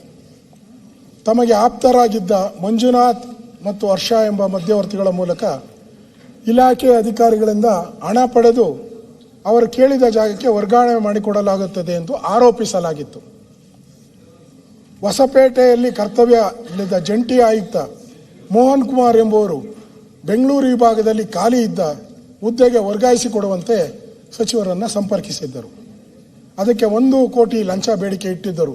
ಅದು ಸಾಧ್ಯವಿಲ್ಲ ಎಂದಾಗ ರಜದ ಮೇಲೆ ತೆರಳುವಂತೆ ಒತ್ತಾಯಿಸಿದರು. ಅವರ ಮಗಳು ಸ್ನೇಹ ಅವರು ಪ್ರಧಾನಿ ಮೋದಿಗೆ ಒಂದು ಪತ್ರ ಬರೀತಾರೆ. ಈ ಥರ ಹಿಂಗಾಗಿದೆ ಅಂತೇಳಿ. ಇದಾಗಿ ವಿವಾದ ಆದಮೇಲೆ ಆ ಮಂತ್ರಿನ ರಾಜೀನಾಮೆ ತಗೊಂಡು ಅವ್ರಿಗೆ ಯಾವ್ದು ಕೊಟ್ರಿ ಗೊತ್ತಾ? ಅವ್ರಿಗೆ ಇದು ಏನು ಚೇರ್ಮನ್ ಒಂದು ಚೇರ್ಮನ್ ಮಾಡಿದ್ರಿ. ಅವ್ರಿಗೆ ಮಂತ್ರಿಯಿಂದ ರಿಸೈನ್ ಮಾಡಿ ಅವ್ರನ್ನ ಯಾವುದೋ ಒಂದು ನಿಗಮಕ್ಕೆ ಅವ್ರನ್ನ ಅಧ್ಯಕ್ಷರು ಮಾಡಿದ್ರು. ಈಗ ಇವ್ರನ್ನ ರಾಜೀನಾಮೆ ಕೊಡಿಸಿ ಆ ನಿಗಮಕ್ಕೆ ಅಧ್ಯಕ್ಷರು ಮಾಡ್ಬೇಕಾ? ಅದು ಬೇಡ, ಮಾಡ್ಬೇಕಲ್ಲ. ಪಾನೀಯ ನಿಗಮ ಮಾಡ್ಬೇಕಲ್ಲ. ಇಲ್ಲಿ ನಾವು ಮಾಡಿದಿರಿ, ಕೊಟ್ಟಿದ್ದೀರಿ, ದಾಖಲೆ ಕೊಡ್ತಾ ಇದ್ದೀನಿ ನಾನು. ಇದೇ ಈಶ್ವರಪ್ಪನವ್ರು ಆದಾಗ ನಮ್ಮ ಪ್ರಿಯಾಂಕಾ ಅವರು ಏನ್ ಕುಣಿದಾಡ್ಬಿಟ್ರಿ ಇಲ್ಲಿ ತಕ ಅಂತ ಏನ್ ಒಡೆಯಕ್ಕೆಲ್ಲ ಹೋಗ್ತಿದ್ರಲ್ಲಿ. ದೊಡ್ಡ ಗಲಾಟೆ ಆಗೋಯ್ತು. ಈಶ್ವರಪ್ಪನ ಅವ್ರದ್ದು ಒಂದೇ ಹೇಳಿಕೆ, ನನ್ನ ಸಾವಿಗೆ ಇವರು ಕಾರಣ. ಈಶ್ವರಪ್ಪನವ್ರ ರಾಜೀನಾಮೆ ಆಗೋಯ್ತು. ಇಷ್ಟೆಲ್ಲ ದಾಖಲೆಗಳು ನಿಮ್ಮ ಕಣ್ಮುಂದೆ ಇದ್ದು, ಇಷ್ಟೆಲ್ಲ ನಾವು ಮಾಧ್ಯಮದಲ್ಲಿ ಬಂದು, ಎಡಿಟೋರಿಯಲ್ ಬಂದು, ಜನ ಮಾತಾಡಿ, ಪೆನ್ ಡ್ರೈವ್ ಬಂದು ಎಲ್ಲ ಬಂದ್ರೂ ನೀವು ಒಳ್ಳೆ ಗುಂಡ್ಕಲ್ ತರ ಕೂತಿದ್ದೀರಲ್ಲ ಎಲ್ಲ. ಎಲ್ಲ ನಾನು ತೋರಿಸಿದ್ದೀನಿ. ಇಷ್ಟಾದರೂ ಕೂಡ ಅಧ್ಯಕ್ಷರೇ, ಈ ಸರ್ಕಾರ ಗೌರವ ಇದ್ರೆ ನಾವು ಇಷ್ಟೆಲ್ಲ ಲಂಚ ಅವತಾರ 6,000 ಕೋಟಿ ರಾಜ್ಯದ ಬೊಕ್ಕಸಕ್ಕೆ ಬರಬೇಕಾಗಿದ್ದಂತ 6,000 ಕೋಟಿ ಲೂಟಿ ಆಗ್ತಾ ಇದೆ. ಈ ಲೂಟಿ ಆಗಿದ್ದ ಹಣ ಎಲ್ಲಿಗೋಯ್ತು? ಯಾವ ಎಲೆಕ್ಷನ್ಗೆ ಹೋಯ್ತು? ಅಸ್ಸಾಂಗೆ ಹೋಯ್ತಾ? ಕೇರಳಗೆ ಹೋಯ್ತಾ? ಹೈಕಮಾಂಡ್ಗೆ ಹೋಯ್ತಾ? ಈಗ ಅವ್ರು ಹೇಳಿದ್ದಾರೆ ರಾಹುಲ್ ಗಾಂಧಿ ಅವ್ರು ಕಂಪ್ಲೇಂಟ್ ಕೊಡ್ತೀನಿ ಅಂತ. ಎಲ್ಲಿಗೋಯ್ತು? ಇಷ್ಟೊಂದು ಲೂಟಿ ಆಗಿದೆ. ಪ್ರಜಾವಾಣಿ ಎಡಿಟೋರಿಯಲ್ ಬರ್ತಿದ್ದಾರೆ 6,000. ಅವ್ರು ಬರಿಬೇಕಾದ್ರೆ 100 ಯೋಚನೆ ಮಾಡ್ತಾರೆ. ಅವರು ಎಡಿಟೋರಿಯಲ್, ಬೇರೆ ಪತ್ರಿಕೆನೂ ಎಡಿಟೋರಿಯಲ್, ವಿಜಯ ಕರ್ನಾಟಕ, ವಿಜಯವಾಣಿ, ಕನ್ನಡಪ್ರಭ, ಉದಯವಾಣಿ ಎಲ್ಲದರಲ್ಲೂ ಬಂದಿದೆ. ಪುಟಗಟ್ಟಲೆ ಆರ್ಟಿಕಲ್ಗಳು ಬಂದಿದೆ ಇದ್ರ ಬಗ್ಗೆ. ಇಷ್ಟೆಲ್ಲ ಆದರೂ ಕೂಡ ಈ ದುಡ್ಡು 6,000 ಕೋಟಿ ಲೂಟಿ ಮಾಡಿ ಇಟ್ಕೊಂಡಿರೋಂಥ ಮಂತ್ರಿನ ಇಲ್ಲಿ ನೀವು ಕೂತಿಸ್ಕೊಂಡಿದ್ದೀರಲ್ಲ. ಸರ್ಕಾರಕ್ಕೆ ಮಾನ ಮರ್ಯಾದೆ ಇದೆಯಾ? ಗೌರವ ಇದೆ? ಇಷ್ಟು ದುಡ್ಡು ಕೋಟಿ ಲೂಟಿ ಆಗ್ತಾ ಇದ್ರು ಕೂಡ ಸರ್ಕಾರ ಕಿಂಚತ್ತು ಬೆಲೆ ಕೊಡದೆ, ಕ್ರಮ ತೆಗೆದುಕೊಳ್ಳದೆ, ಒಂದು ಆಡಿಯೋ ಬಂದಿದೆ ಅಂತ ಹೇಳಿದ್ರೆ ಅದನ್ನ ಫೋರೆನ್ಸಿಕ್ ಕಳಿಸ್ತೆ, ಅಧಿಕಾರಿಗಳನ್ನ ಮುಟ್ಟದೇ ಇದ್ರೆ ಅರ್ಥ ಏನು? ಮಂತ್ರಿಯ ಒಬ್ಬರು ಸ್ನೇಹಿತರು ಸಿಕ್ಕಿದ್ರು ನನಗೆ. ಅವ್ರು ಹೇಳಿದ್ರು, ಮಂತ್ರಿ ಅವರ ನೋವನ್ನ ಹೇಳ್ಕೊಂಡಿದ್ದಾರೆ ಮುನಿಯಪ್ಪನವರೇ. ಏನು ಅಂತ ಹೇಳಿದ್ರೆ, ನಂದೇನು ಇಲ್ಲ ಇದರಲ್ಲಿ, ನನಗೆ 3 ಜಿಲ್ಲೆ ಕೊಟ್ಟಿದ್ದಾರೆ, ಜಾರ್ಜ್ ಅವರೇ 3 ಜಿಲ್ಲೆ ಕೊಟ್ಟಿದ್ದಾರೆ, ಇನ್ನು ಉಳಿದಿದ್ದೆಲ್ಲ ಯಾರೋ ಮೇಂಟೈನ್ ಮಾಡ್ತಾ ಇದ್ದಾರೆ ಅಂತ. ಯಾರ್ದು? ಮಂತ್ರಿ ಹೇಳಿದ್ದಾರೆ, ಅವ್ರ ಸ್ನೇಹಿತರನ್ನ ಹತ್ರ ಹೇಳಿದ್ರು 3 ಜಿಲ್ಲೆ ನನಗೆ ಸಿಕ್ಕಿರೋದು, ಉಳಿದಿದ್ದೆಲ್ಲ ಯಾರೋ ಮೇಂಟೈನ್ ಮಾಡ್ತಾವ್ರೆ ಅಂತ. ಯಾರವರು? ಕಾಣದ ಕೈ ಯಾರವರು? ಅದರಿಂದ ಒಂದು ಸೆಕೆಂಡ್, ಒಂದು ವಿಶೇಷ ಪ್ರಕಟಣೆ ಹೇಳಿ ಸರ್, ನನಗೂ ಎಷ್ಟು ಬೇಕು. ಈ ಸದನದ ಕಾರ್ಯಕಲಾಪಗಳನ್ನು ವೀಕ್ಷಿಸಲು ಈ ಸದನದ ಕಾರ್ಯಕಲಾಪಗಳನ್ನು ವೀಕ್ಷಿಸಲು ಸಕಲೇಶ್ಪುರದ ಕಿವುಡ ಮತ್ತು ಮೂಕ ಮಕ್ಕಳಿಗೆ ಶಿಕ್ಷಣ ಕೊಡುವಂತಹ NK ಗಣಪಯ್ಯ ರೋಟರಿ ಸಂಸ್ಥೆಯಿಂದ ವಿದ್ಯಾರ್ಥಿಗಳು ಇವತ್ತು ಆಗಮಿಸಿ ವೀಕ್ಷಿಸುತ್ತಿದ್ದಾರೆ. ಈ ಮಕ್ಕಳು ಕಿವುಡ ಮತ್ತು ಮೂಕರಾಗಿದ್ದರೂ ಸಹ ಕೇವಲ ಸಂಜೆ ಮೂಲಕವೇ ಅರ್ಥೈಸಿಕೊಳ್ಳಬಹುದಾಗಿರ್ತಾರೆ.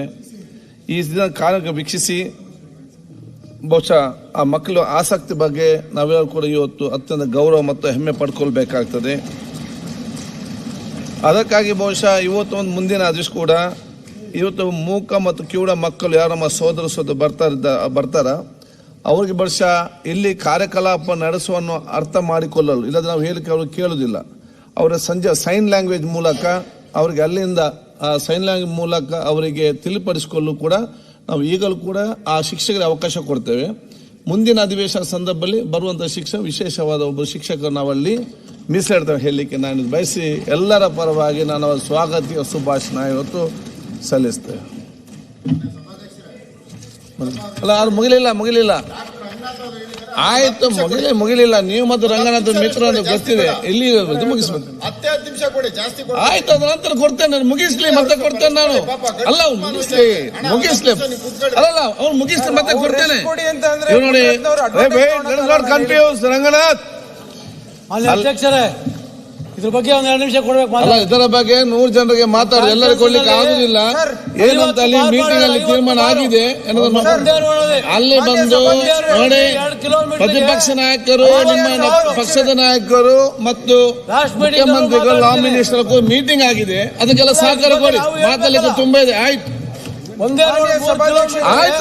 ಇವ್ರು ಮಾತಾಡಿ ಮುಗಿಸ್ಲಿ. ಮುನಿರತ್ನ ಅವರು ನಮ್ಮ ವಿರೋಧ ಪಕ್ಷ ನಾಯಕರು ಅಶೋಕ್ ಯಾವಾಗಲೂ ತೊಂದರೆ ಕೊಡ್ತಾರೆ ಅನ್ನೋದನ್ನ ಗಮನಿಸ್ತಾ ಇದ್ದೀನಿ. ಯಾವ ಕಾರಣಕ್ಕೋಸ್ಕರ ತೊಂದರೆ ಕೊಡ್ತಾರೆ ಅನ್ನೋದು ಗೊತ್ತಾಗ. ರಂಗನಾಥ್, ನೀವಿಬ್ರು ಕೂಡ ಮಿತ್ರ ಅಂದ್ರೆ ನನಗೆ ಬಹಳ ಚೆನ್ನಾಗಿ ಗೊತ್ತಿದೆ. ಅದು ಇಲ್ಲಿ ಅದನ್ನು ಪ್ರದರ್ಶಿಸಬೇಡಿ. ಮತ್ತೆ ನಾವು ನೋಡುವ ಏನಂತ ಹೇಳಿ. ಈಗ ಮುಂದುವರಿಸಿ. ಮುನಿರತ್ನ ಅವರೇ ಮತ್ತೆ ಕನ್ಫರ್ಮ್ ಮಾಡಿ. ಮುಗೀತು ಅಧ್ಯಕ್ಷರೇ. ಈ ದಂಧೆ ಎಷ್ಟು ಬ್ರಾಡ್ ಆಗಿದೆ ಅನ್ನೋದ್ರ ಬಗ್ಗೆ ಹೇಳಿದ್ದೀನಿ. ಈಗ ವೈನ್ ಸ್ಟೋರು ಬಾರ್ ಕೊಡ್ತಾ ಇಲ್ಲ ಅಂತ ಹೇಳಿದ್ದೀನಿ ನಾನು. ಈಗ ನಿಮಗೆ ರೂಮ್ಗಳಿದ್ರೆ ಮಾತ್ರ ನಿಮಗೆ ಲೈಸೆನ್ಸ್ ಕೊಡ್ತಾರೆ. ಅದಕ್ಕೊಂದು ಐಡಿಯಾ ಹುಡುಕಿದ್ರು ಯಾರು, ಮಂತ್ರಿಗಳು. ಐಡಿಯಾ ಏನು ಅಂತ ಹೇಳಿದ್ರೆ, ಈಗ ಬೆಂಗಳೂರಲ್ಲಿ 10 ರೂಮ್ ಇದ್ರೆ ನಿಮಗೆ ಒಂದು ಬಾರ್ ಲೈಸೆನ್ಸು ಆಕ್ಟ್ ಮಾಡಿದ್ರು. ಆ್ಯಕ್ಚುಲಿ ಅದರ ಉದ್ದೇಶ ಏನಿರೋದು, ಯಾವುದೋ ಆಚೆ ಇರ್ತಾವಲ್ಲ ರೆಸಾರ್ಟ್ಗಳು, ಹೋಟ್ಲು, ಅಂಥವ್ರಿಗೆ ಕೊಡಬೇಕು ಅಂತ ಮಾಡಿದ್ದು. ಅವರು ಚಾಪೆ ಕೆಳಗಡೆ ತೂರಿದ್ರೆ ಇವ್ರು ರಂಗೋಲಿ ಕೆಳಗಡೆ ತೂರ್ಬಿಟ್ರು. ಓಕೆ, ಏನು ಮಾಡಿದ್ರು ಅಂದರೆ, ಈಗ ಬೆಂಗಳೂರಲ್ಲಿ ನಾಯಿ ಕೊಡೆಗಳ ಥರ ಎಲ್ಲ ಕಡೆ ನಾಯಿಗಳು ಕೊಡೆ ಥರ 10 ರೂಮ್ ಕಟ್ಟೋದು. ಎಷ್ಟು? 6 ಅಡಿ 8 ಅಡಿ ಕೆಳಗಡೆ ಬಾರು, ವೈನ್ ಸ್ಟೋರು. ಈ 8 ರೂಮಲ್ಲಿ ಯಾರಿರ್ತಾರೆ? ಯಾವನೂ ಇರಲ್ಲ. ಇಲ್ಲಿ ಕೆಲಸ ಮಾಡ್ತಾರಲ್ಲ ಅವರೆಲ್ಲ ಅಲ್ಲಿ ಮಲ್ಕೊಂತಾರೆ ಅಷ್ಟೇ. ಇಲ್ಲಿ ಕೆಲಸ ಮಾಡ್ತಾರಲ್ಲ ಸಪ್ಲೈಯರ್ಸು, ಊಟ ಕೊಡೋರು, ತಿಂಡಿ, ಅವರೇ ಮಲ್ಕೊಳ್ಳೋದು. ಹೆಸರಿಗೆ ಹೋಟ್ಲು. ಎಂಥ ಚಾಣಕ್ಯ ಮಂತ್ರಿ, ಕೊಡ್ಬೇಕಲ್ಲ ಇವ್ರಿಗೆ ಪ್ರಶಸ್ತಿನ. ಅಂದ್ರೆ ಇಡೀ ಟೂರಿಸಂ ಸಿಸ್ಟಮ್ನೇ ಹಾಳು ಮಾಡಾಕ್ಬಿಟ್ರು. ಅದರಿಂದ ಇಷ್ಟು ಅವ್ಯವಹಾರ ನಡೀತಾ ಇರುವಂಥ ಇಲಾಖೆ. ಕೊನೆಯಲ್ಲಿ ಅವರು ಹೇಳಿದ್ರು, ಮುಖ್ಯಮಂತ್ರಿ ಇವಾಗ ಬಂದಿದ್ದಾರೆ, ಕೊನೆಯಲ್ಲಿ ಈ ಸಿನಿಮಾದಲ್ಲಿ ಎಲ್ಲ ಮುಗ್ದೋತಲ್ಲ, ಕ್ಲೈಮ್ಯಾಕ್ಸ್ ಬಂದಾಗ ಕೊನೆಗೆ ಪೊಲೀಸರು ಬರ್ತಾರಂತೆ ಎಂಟ್ರಿ. ಸಿನಿಮಾ ಮುಗಿಬೇಕಲ್ಲ ಸರ್ ಅಧ್ಯಕ್ಷರೇ, ಇದು ಕೂಡ ಸಿನಿಮಾ ಹಂಗೆ ಆಗೈತೆ ನೋಡಿ. ಕೊನೆ ಕರೆಕ್ಟ್ ಟೈಮ್ ಸಿನಿಮಾ ಮುಗಿಯೋ ಟೈಮ್ ಬಂದವ್ರೆ ಅರೆಸ್ಟ್ ಮಾಡ್ಕೊಂಡು ಹೋಗಕ್ಕೆ. ನೋಡೋಣ ಮಾಡ್ತಾರೋ ಇಲ್ಲೋ ಗೊತ್ತಿಲ್ಲ, ಗ್ಯಾರಂಟಿ ಇಲ್ಲ, ಅರೆಸ್ಟ್ ಮಾಡ್ತಾರೋ ಇಲ್ಲೋ ಗೊತ್ತಿಲ್ಲ. ಅಲ್ಲ, ಅವರು ಅಸೋಸಿಯೇಷನ್ ಅವ್ರು ಏನು ಹೇಳಿದ್ದಾರೆ, ಈ ಗೌರವಾನ್ವಿತ ತಿಮ್ಮಾಪುರ್ ಅವರು ಆ ಇಲಾಖೆ ನಡೆಸಕ್ಕೆ ನಾಲಾಯಕು, ದುಡ್ಡು ಹೊಡಿತಾ ಇದ್ದಾರೆ, ಲೂಟಿ ಮಾಡ್ತಾರೆ. ಅದಕ್ಕೆ ಇದನ್ನೆಲ್ಲವನ್ನ ಫೈನಾನ್ಸ್ ಡಿಪಾರ್ಟ್ಮೆಂಟ್ಗೆ ಹ್ಯಾಂಡ್ ಓವರ್ ಮಾಡಿ, ಇಲ್ಲ ಅಂದ್ರೆ ನಾವು ಸರ್ವನಾಶ ಆಗೋತೀರಿ, ಇಲ್ಲ ಅಂದ್ರೆ ನಾವು ಸ್ಟ್ರೈಕ್ ಹೋಗ್ತೀರಿ ಅಂತ ಅವ್ರು ಬರ್ದಿರೋ ಲೆಟ್ರೆ. ಅಂದ್ರೆ ಎಷ್ಟು ಕಿರುಕುಳ ಆಗ್ತಾ ಇದೆ. ಓಕೆ, ಅದರಿಂದ ಇದು ಕರ್ನಾಟಕದಲ್ಲಿ ಈಗ 6,000 ಕೋಟಿ ಅವರು ಮುಖ್ಯಮಂತ್ರಿಗಳು ಇರಲಿಲ್ಲ. ಪ್ರಜಾವಾಣಿ ಎಡಿಟೋರಿಯಲ್ ಅವರು ಬೆಳಗ್ಗೆ ಎಲ್ಲ ಎಡಿಟೋರಿಯಲ್ ಓದಿರಲ್ಲ, ಪ್ರಜಾವಾಣಿ ಎಡಿಟೋರಿಯಲ್ ಬರ್ತಿದ್ದಾರೆ 6,000 ಕೋಟಿ. ಬೇಜಾರು ಮಾಡ್ಕೊಂಡ್ರಿ. ನೀವು ಹೇಳಿದ್ದೆ ಎಡಿಟೋರಿಯಲ್ ಓದೆ ಪ್ರಜಾವಾಣಿ, ಅದ್ರಲ್ಲಿ ಬರ್ದಿರೋದು. ಎಷ್ಟು ಭ್ರಷ್ಟಾಚಾರ ನಡೀತಾ ಇದೆ.